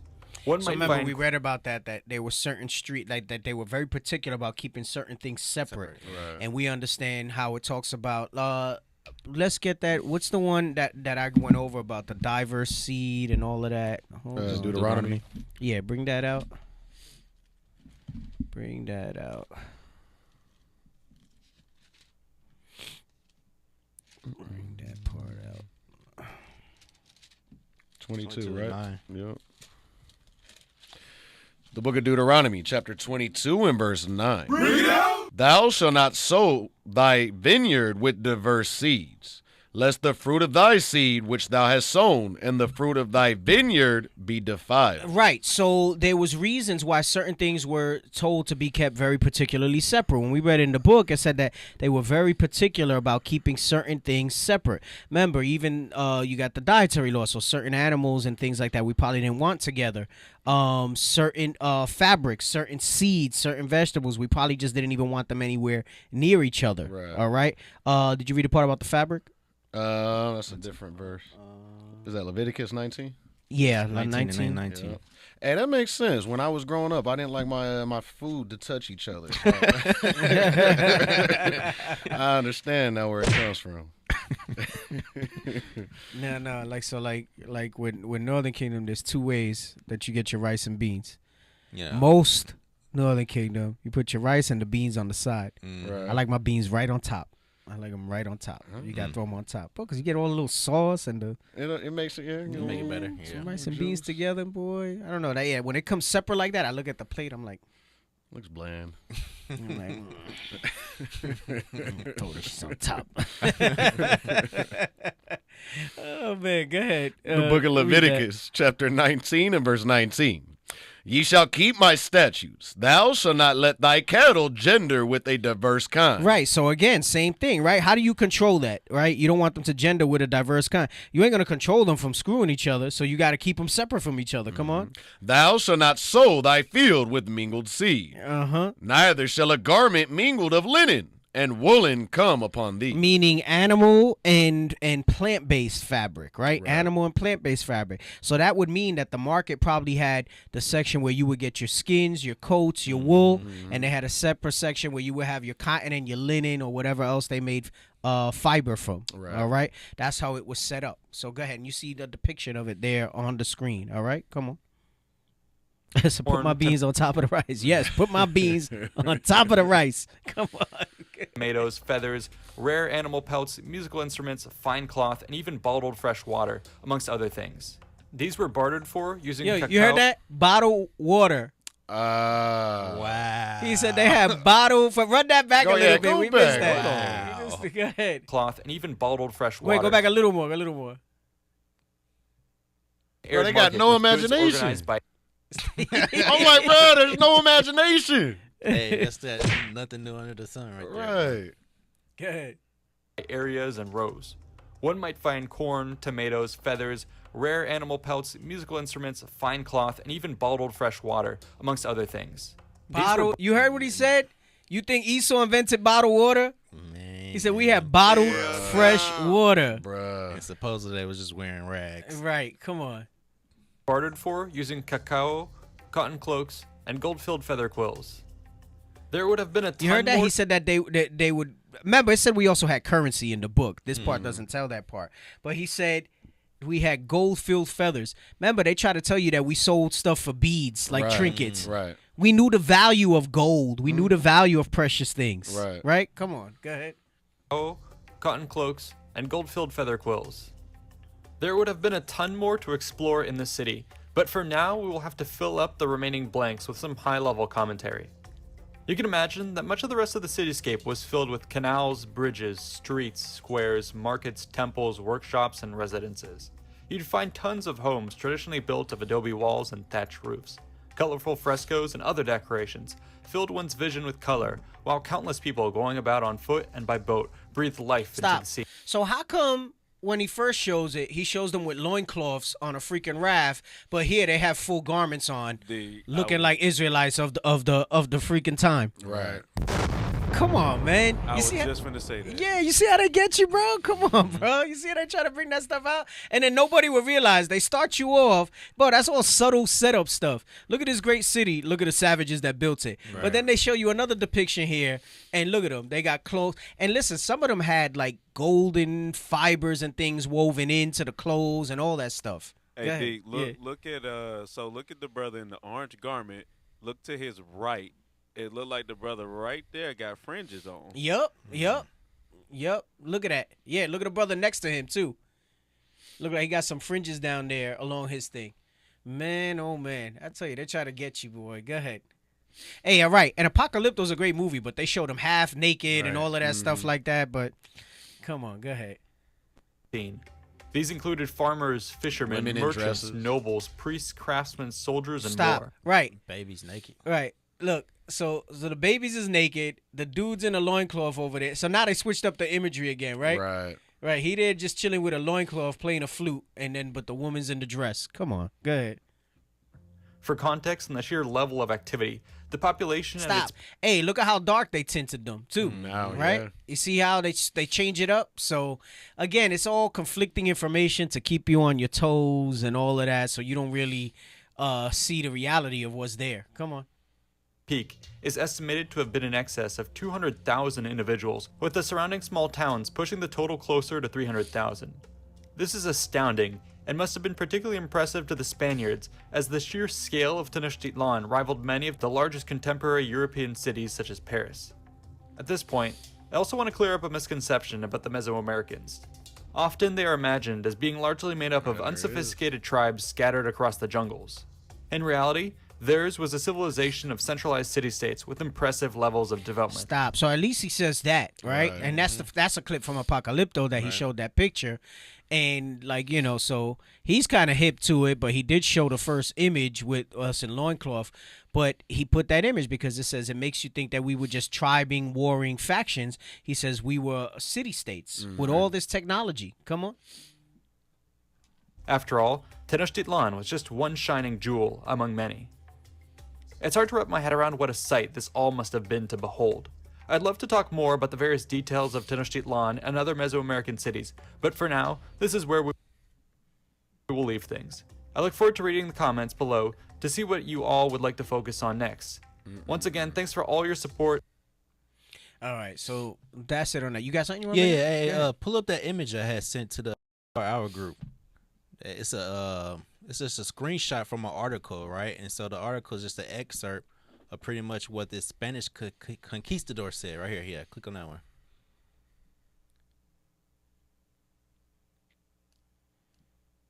Bro, it takes a god to create these things. They don't even have it in their spirit to do it, man. Bottled water?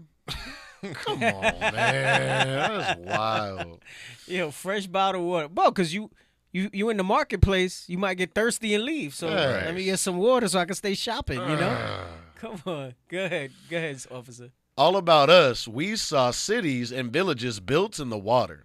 They're great towers and buildings of masonry rising out of it. So this is pretty much backing up what we had just saw. So you see it says they're great towers and buildings of masonry rising out of the water. So think about that. All the intricate work that they had to have, the towers and buildings going down in the water. Right. Because you think about it like a bridge being built right now, you know, you got to move all the water out and make sure the foundation is deep inside the ground under the water. That took a lot of effort for them, right? So that's from a Spanish conquistador. He said that, right? Go ahead, finish reading it. When I beheld the scenes around me, I thought within myself, this was the garden of the world. He was that impressed. He said, this is the garden of the world. Wow. Man. And it's supposedly the Spanish Empire.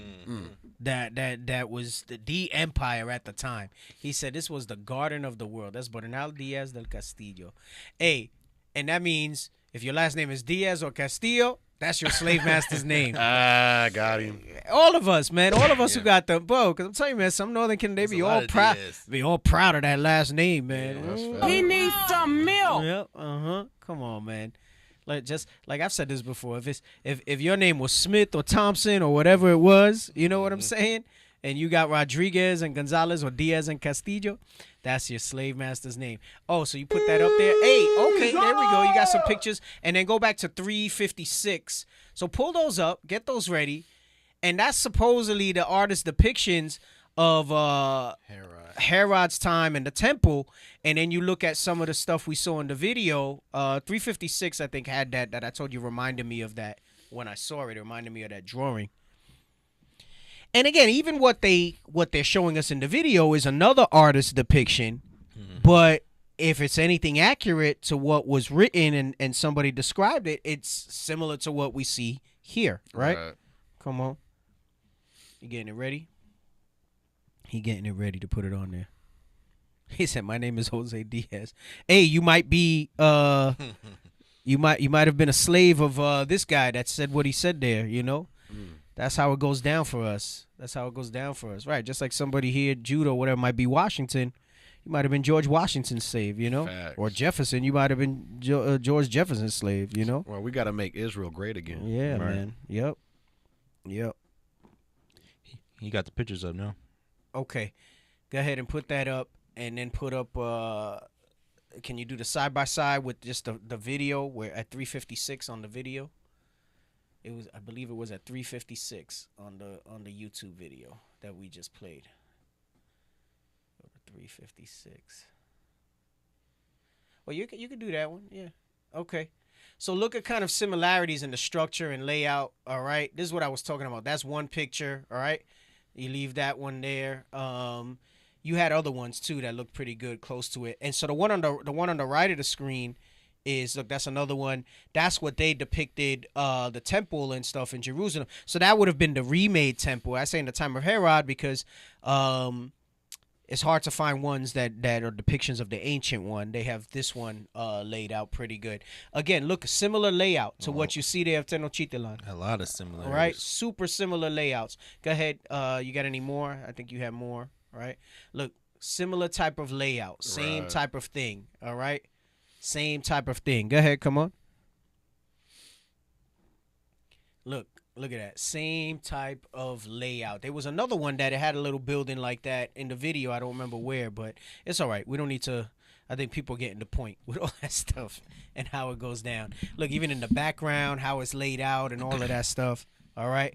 All similar layouts, right? Which means it was a people that passed a certain knowledge down. Mm-hmm. Right, and they kept the semblance of that. They kept the semblance of that, you know? All right, let's go back to the book. American Holocaust. All right. I want the American Holocaust book. All right.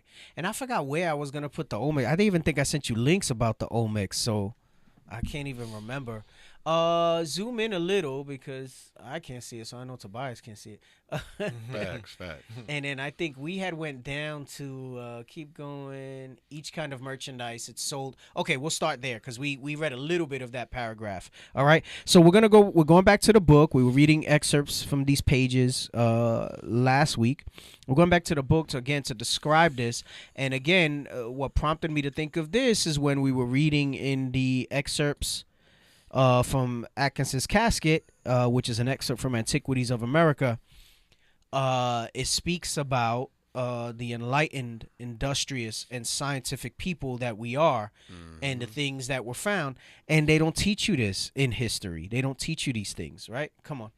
Each kind of merchandise is sold in its own street without any mixture whatever. And we read in the scriptures why. That's just some of it. There's a lot of scriptures that talk about why you don't mix this and that, keep this separate, so on and so forth, right? Here's the rationale behind that. Come on. Cortez wrote, "They are very particular in this.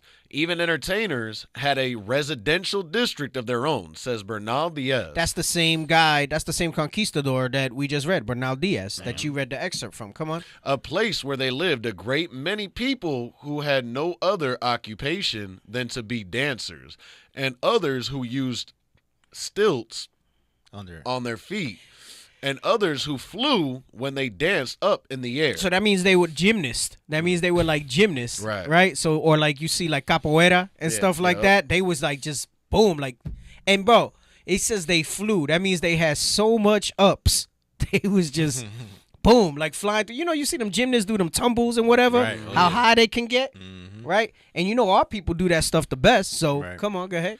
"There were streets where herbalists plied their trade, areas of apothecary shops, and shops like barbers, where they have their hair washed and shaved." Barber shops? Oh, my bad. They say that's literally what it is, right? Yeah. And shops like barbers. It says that we met. So that's why you know the barbershop thing. That's like uniquely us, right? The way we roll with the barbershop. Israel. Wow. Hey, so it says herbalist. They had GNC. And it said they had areas for apothecary. They had pharmacies, apothecaries dealing with pharmacies. All right. So they had the herbalists and everything, and we had those things set up. Come on. Have their hair washed. But they'll have you think that you had to go into the wilderness and see the shaman, and stuff like that, right? Come on, go ahead. Hair washed and shaved. And look at that. So we had a barbershop where you get a wash and all that, right? You get your shape up. Come on. And shops where they sell food and drink. Meaning they had like restaurants and little fast food things and stuff like that. Like they just sold that, you know, that stuff has been there. Like this is stuff that we had as a people, and they try to tell you that we were tribal savages kind of barely getting by. You see that in the Northern Kingdom countries anyway, like in Central and South America, where they have well, the food on the side of the road. It's deeply ingrained in us. It's deeply ingrained in us. Come on. Wrote Cortez, as well as greengrocer streets where one could buy every sort of vegetable, especially onions, leeks, The leeks. Onions and leeks. Them leeks. In Egypt. Come on. Leeks, garlic, common cress, and watercress, barras, sorrel, teasels, and artichokes. I like some artichokes, man. Look at that. So it says they had growth.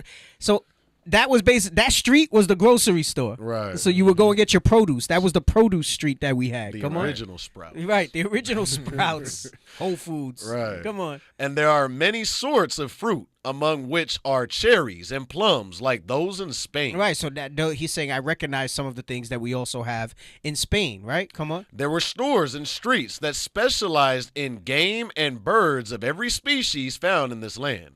Chickens, partridges, and quails, wild ducks, flycatchers, widgeons, turtle doves, pigeons, cane birds, parrots, eagles and eagle owls, falcons, sparrow hawks, and kestrels, as well as rabbits and hares and stags and small gelded dogs, which they breed for eating. I don't know about eating any dogs. Right. I know we went off eating other stuff, all right? But, you know, I'm going to say nah. But we were in all types of stuff, so maybe. He said with small gelded dogs, which they breed for eating. Come on. There was so much more in this mercantile center overseen by officials who enforce laws of fairness regarding weights and measures. Hey, that we had that too. Remember how it talks about we couldn't wait to make the falsify the balances and stuff like that? So that comes from our history as Israelites, that we had to have people that would oversee it to make sure that it was fair, that it was done properly. All right, come on. Fairness regarding weights and measures and the quality of goods pervade, that Bernal Diaz said, we were astounded at the number of people and the quantity of merchandise that it contained, and at the good order and control that it contained. And for we had never seen such a thing before. Because meaning that back home to him in Spain, they had no order. They had no order. Robbing, they had no stealing. structure. Robbing, stealing, right? Falsifying the weights, all that stuff. Come on. There were honeys and honey paste and other dainties like nut paste, waxes, syrups, chocolate, sugar, wine. In addition, said Cortez. That means that, bro, they were losing their mind there. That's why he said this must be the garden of the earth. Bro, we was living good. Hell yeah. We was all right. So they came and freaking jacked everything up. Come on.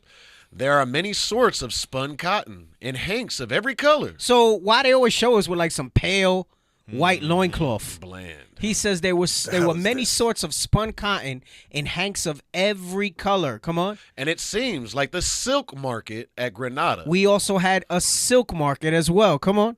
Except here, there is much greater quantity. But we had more of it. Go ahead. They sell as many colors for painters as may be found in Spain, and all of the excellent hues. So meaning not just painters that paint house, meaning artistic. Mm-hmm. Meaning that they sold paints. Like, they have you think that, it was them because of the Renaissance, that they came with painting and all this art and things like that, right?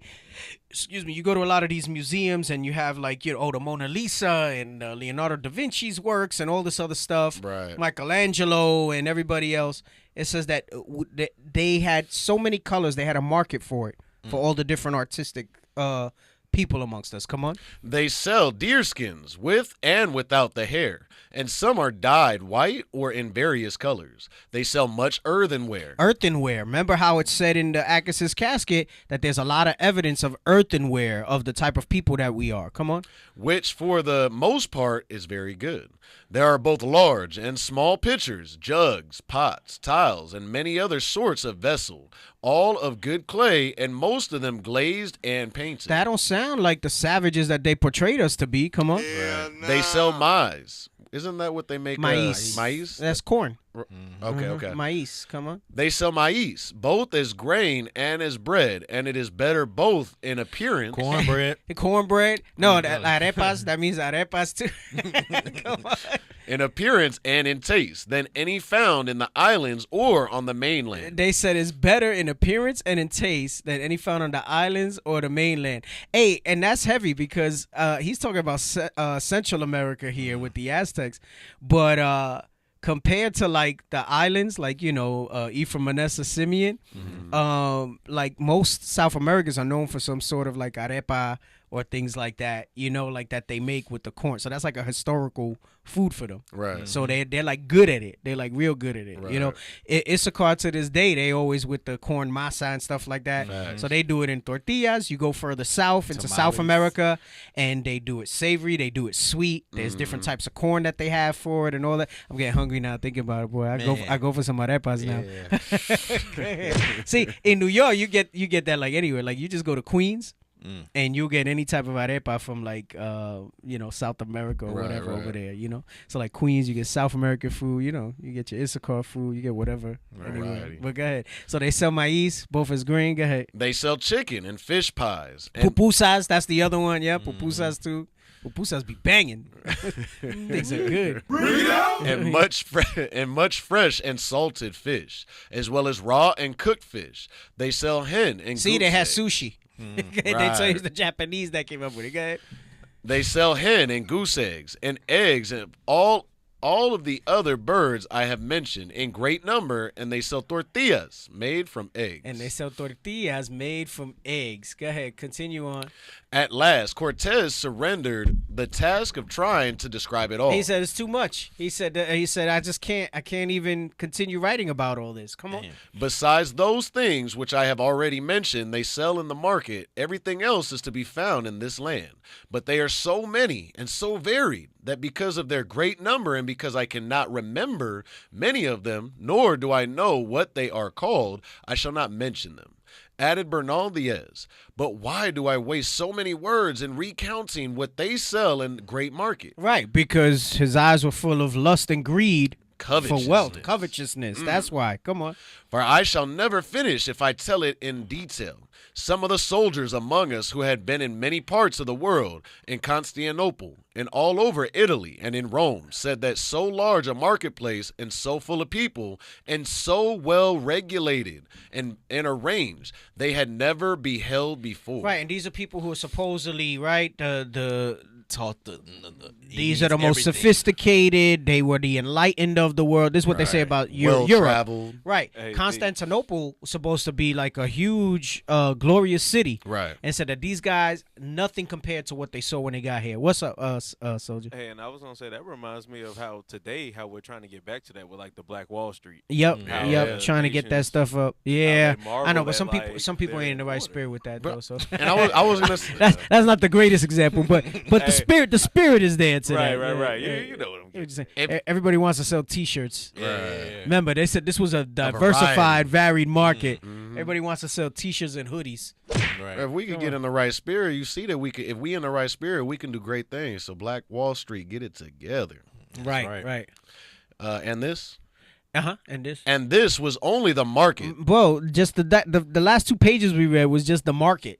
Go ahead, come on. The rest of Tenochtitlan overflowed with gorgeous gardens, arboretums, and aviaries. Artwork was everywhere. Artwork so dazzling in conception and execution that when the German master Albrecht Dürer Yeah. Nein. What the hell is this? Sprechen Sie Deutsch? Saw some pieces that Cortez brought back to Europe, he exclaimed that he had never seen in all my days what so rejoiced my heart as these things. So I guess, I don't know who the hell Albrecht Dürer is, but I guess he was some famous artist. Well-renowned. And he said the stuff he saw us, bro, that's not a savage, uncivilized people. But they had to create the narrative that we were uncivilized to justify their atrocities. We're bringing civilization to them. We're civilizing them. Go ahead. Where you at? Indeed, I cannot say enough about the things that were brought before me. Come on. If architectural splendor and floral redolence were among the sights and smells that most commonly greeted a stroller in the city. Meaning it didn't stink. Right. It smelled nice. It felt fragrant. It smelled good when you were there. That's Come on. Right. The most ever-present sounds, apart from the murmur and hum of voices, from the mercantile district, which Bernal Diaz said could be heard from more than a league off. So, you know, like when you hear the buzz of just people talking and commerce and things going on. Go ahead, come on. Where the songs of the many multicolored birds, parrots, hummingbirds, falcons, jays, herons, owls, condors, and dozens of other exotic species who lived in public aviaries that the government maintained. Wow. As Cortez wrote to his king, "Most powerful Lord, in order to give an account to your royal excellency of the magnificence, the strange and marvelous things of this great city, and of the dominion and wealth of this Montezuma." The dominion and wealth. That's Montezuma. He's writing Montezuma. But Like that's Montezuma's wealth? That's Montezuma, like the Montezuma. Okay. Right? Because he tells him that's the ruler of Tenochtitlan. Go ahead. Its ruler and of the... So you see where their mind was? And then the king, in his pomp and his pride, because Spain was the world power at the time, sees that and says, I must have it. Right. I must have it. Right, go ahead. And of the rights and... Is this the last page that we have? This page 8. Sorry, this is the last page. This is the last page I took pictures of. There's a lot more in the book, but there's only 8 pages of the book. Well, go ahead. Rights, customs of the people, and the order there is in the government of the capital as well as in the other cities of Montezuma. We had government. We had government structure, right? And it's funny because it's like you look at all this and then you see us trying to put governments and offices and administrations, and we've gotten better as a body. I'm not gonna hate on everybody, but you still have people that resist that sort of thing. Right. But that's something to be desired. Like how do you want to gather yourself together and be gathered together in freaking chaos? Right. That's heavy right there. I was gonna say too, like we used to have people like we had an office, whether your office was doing the incense for the sanctuary, or whether you were the scribe. Just like they said, they had all the singers together in Tenochtitlan. Right. Hey, when David said I'd rather be a doorman in the kingdom, what does that mean? We had doormen. Right. I mean, like that's all what those you type of did. things. Right, and that's what you did. That was your job. You were a doorman. That was it. Whether it be in the royal court, the doorman to the garden, whatever it was. All right. So when you be saying like, if you be in the bathrooms and you're doing the bathrooms, do it unto the Lord. Right. That's your office. Do it like to its fullest ability. Listen, in order to build a nation, I don't think people understand that when they say they declare a country, they declare a nation. Right. What do you think comes with that? A responsibility to run that thing. What do you think? Is YOLO, every man for himself? Right. You know, do you? That's not. You need sanitation. You need markets. You need availability of resources. You need plumbing. You need electricity in these times. You need all those types of things. And a wise leader understands those things, and they try to implement those things. It's only freaking morons, all right? The Negro Hispanic mind that says no, we don't need none of those things. Right. Who gonna clean the toilets then? Can you imagine if we didn't have a cleaning crew that didn't clean? You know, there's certain offices that maybe like are unsung, but you know them brothers that do the cleanup. There's honor in that. Right. Facts. But you know that it's just one of those offices that you know you only notice it when it's not clean. Exactly. Yeah, it's true. Yeah. But you got to stop and think like, damn, you know, the brothers that take out trash. There's honor in that. Because if nobody, if everybody was just here with that mentality of not building that structure, but to build a nation, to build something like this, there's offices and all those things that have to be fulfilled. And what's that scripture? I think it's 1 Corinthians 15. It says on the less desirable parts we bestow the more honor. Right. So it's the same. Even Since if they're more necessary. They're more necessary. They're more What necessary. you gonna do if the plumbing or we don't clean the bathrooms? You just got it stinking. It's not gonna have the smells like we had in this. Nope. Exactly. All praises. Go ahead. So Montezuma's dominions. I would need much time and many expert narrators. I cannot describe 100th part of all the things which could be mentioned. Meaning that as much as we're sitting here and we're like, wow. Was that 1% right there? Yes. God. He's saying 1%. He's saying there's no way I can ever do it justice in words. Right. He said there's nothing that I can tell you to fully describe what I'm seeing here.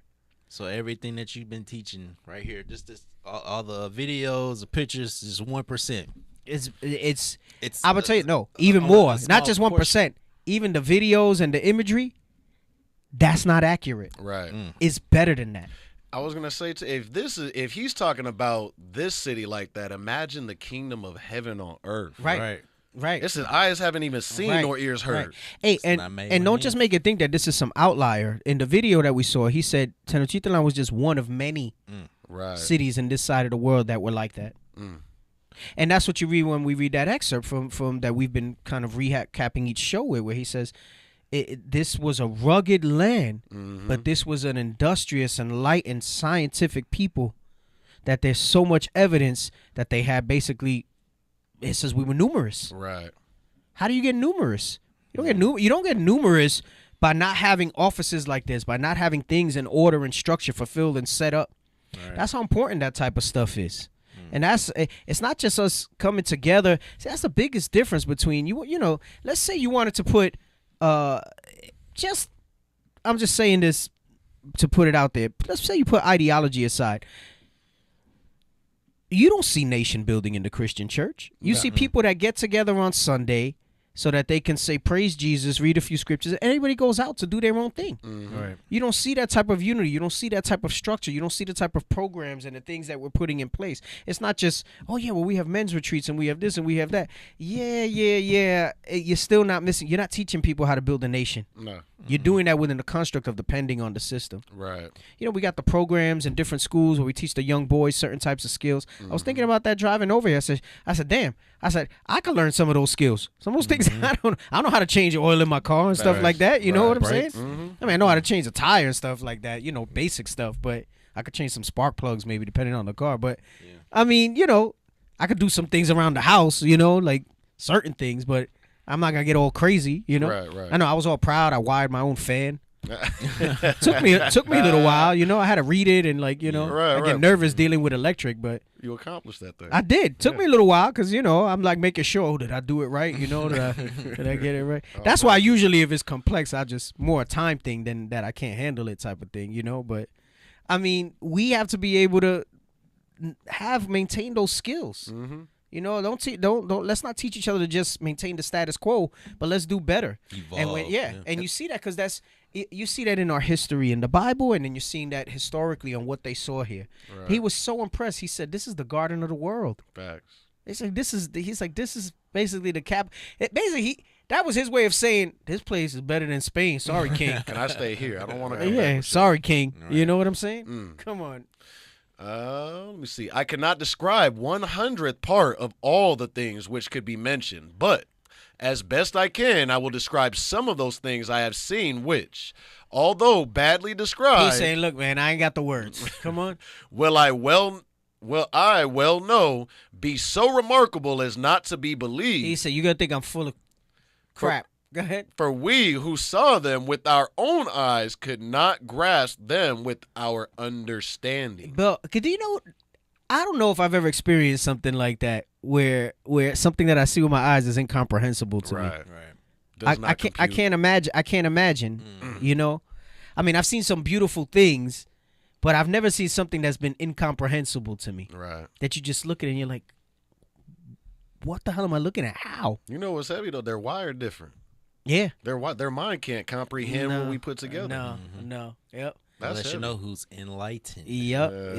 Go ahead. In attempting to recount for his king the sites of the country surrounding Tenochtitlan, the many provinces and lands containing very many and very great cities, towns, and fortresses. Come on. Including the vast agricultural lands that Cortez soon would raise, and the incredibly rich gold mines that he soon would plunder. Right. So it's so no appreciation, no respect for what was there as a civilized nation. They just said, okay, that warring nature, right, that it tells you about Esau, that he would live by the sword, just comes forth, right? Go ahead, come on. The conquistador, again, was rendered nearly speechless. They are so many and so wonderful. What they call it, gold fever or something like that? Like just... Yeah. They just, that's all they could see, thinking of wealth. Come on. He simply said that they seem almost unbelievable.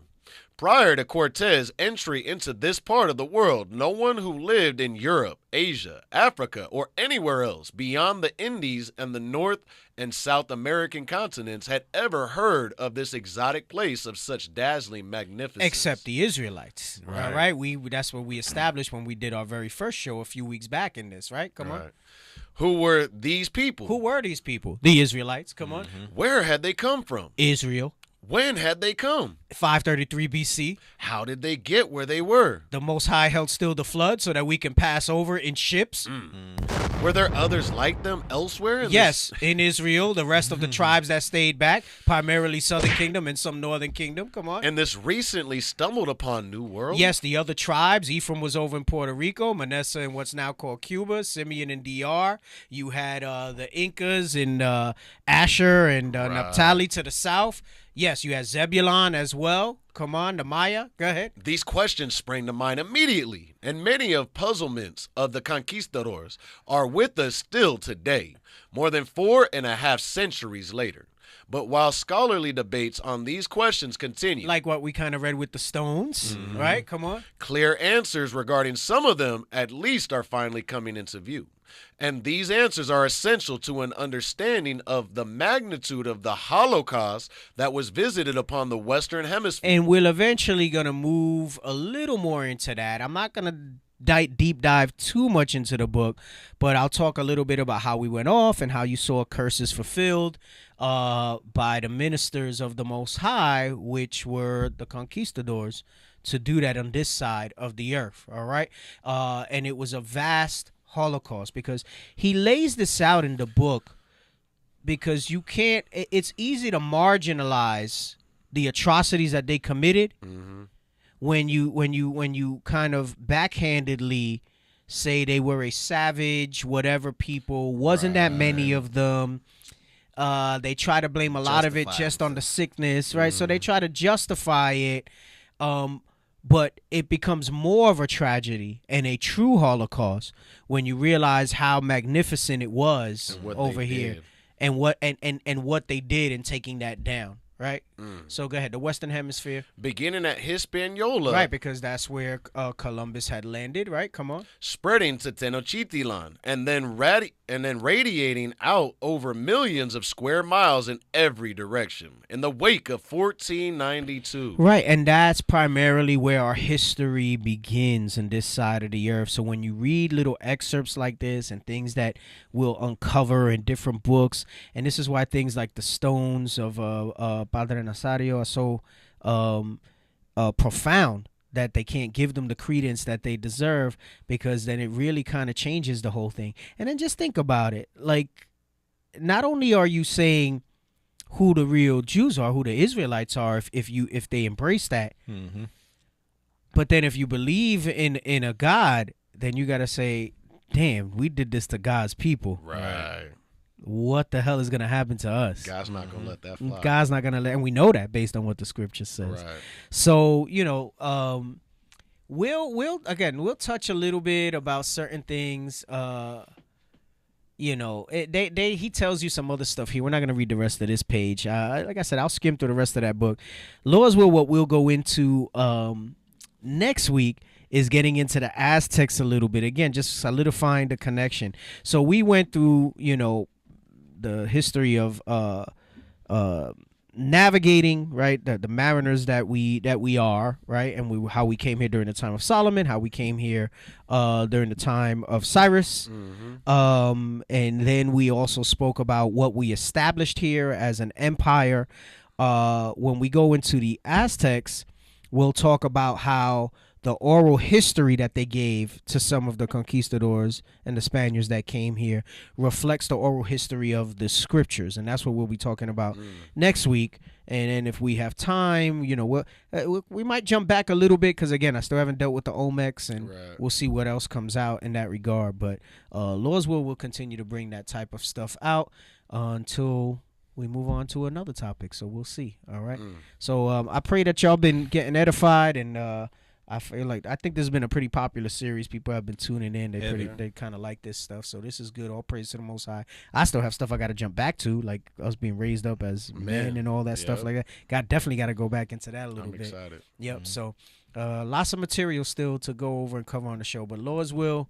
We'll shift a little bit and bring out. I've been trying to get to the Aztecs from the beginning. Can you believe that this was in my mind one show of material, no. And it's been like 4 or 5 at least. Yeah, right. So, all praise to the Most High for that thing. So, y'all stay safe, stay in the spirit. Okay. Tune in tomorrow for the interview with Deacon. Oh, that's right. Yes, I'm not sure. We'll probably push it or whatever. You'll see what's on there if we're able to go live. I'm not sure what channels yet, but it's going to be in Espanol or maybe a little Spanglish because some of the books we have are only in English. So we'll see how it goes. Spanish show on Saturday? Yes, sir. Okay. Facebook at the Lost 144K. 11 a.m. Arizona time, we have La Hora de Poder. All right, that's the Spanish Power Hour exclusively on Facebook. All right, we have Day of Atonement Monday night, family. All right, so if you're tuned in and you're in the midst of your repentance, we must keep that fast. We also have the voluntary fast coming up on Friday night. All right, so we have the voluntary. We're doing bi-monthly now. And then on Monday night, we have the Day of Atonement fast, all right, that we all must keep, afflict our souls by fasting. And then the week after that, we got Tabernacles. Yes, yeah, that's one of my favorites. Y'all stay safe, stay in the spirit, all right? Keep sending up the prayers. Make sure that we're fasting often. With that, we say shalom. Shalom. Shalom.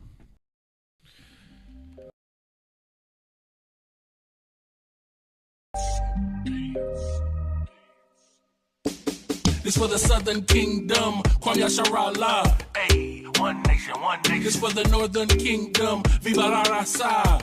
We one nation, one nation. This for the Southern Kingdom, Kwam Yasharallah. Hey, one nation, one nation. This for the Northern Kingdom, Viva la Raza. We one nation, one nation. It wouldn't be Israel without Mexicans. Black love, brown pride, cause we next to kin. We ain't gotta tell Esau to let's be friends, cause we above all nations and we better than them. We the salt of the earth, ayy, ayy. And we been king since birth, ayy, ayy. We put the kingdom first, ayy, ayy. And they gon' get this work, ayy, ayy. We was chosen, not cause we the most of the people. Few in numbers, but we over the people. We gods of this earth, we ain't supposed to be equal. Stop playing, you emotional people. The good gotta triumph over the evil. So my foot's on the throat of the eagle. Their tongues will confess that we the people. Cause my nation ain't never been feeble. For the Southern Kingdom, Kwam Yasharallah. Hey, one nation, one nation. This for the Northern Kingdom, Viva la Raza. We one nation, one nation. This for the Southern Kingdom, Kwam Yasharallah. Hey, one nation, one nation. This for the Northern Kingdom, Viva la Raza. We one nation, one nation. I can't take one step without my brothers too. Vámonos muchachos, yeah, you know there's one for you. Me gusta arroz con pollo, tacos chilangos, sipping on cervezas with all mi hermanos. Judah and Ephraim, that's the 2 kingdoms. Now we one nation over these heathens. Royalty bloodline, we be the choice vine. Better repent for you run out of time. My father gave me salt and the light, yeah, yeah. We strong in the Lord and his might, yeah, yeah. Better be careful of fire. Change all your ways or you'll be his desire. Whoa, gotta stay away from Satan, changing my mind frame. Yeah, you know we dying daily, turning it up on a feast day. Put this on replay, no longer divided cause we all one nation. This for the Southern Kingdom, Kwam Yasharallah. Hey, one nation, one nation. This for the Northern Kingdom, Viva la Raza. We one nation, one nation. This for the Southern Kingdom, Kwam Yasharallah. Hey, one nation, one nation. This for the Northern Kingdom, Viva la Raza.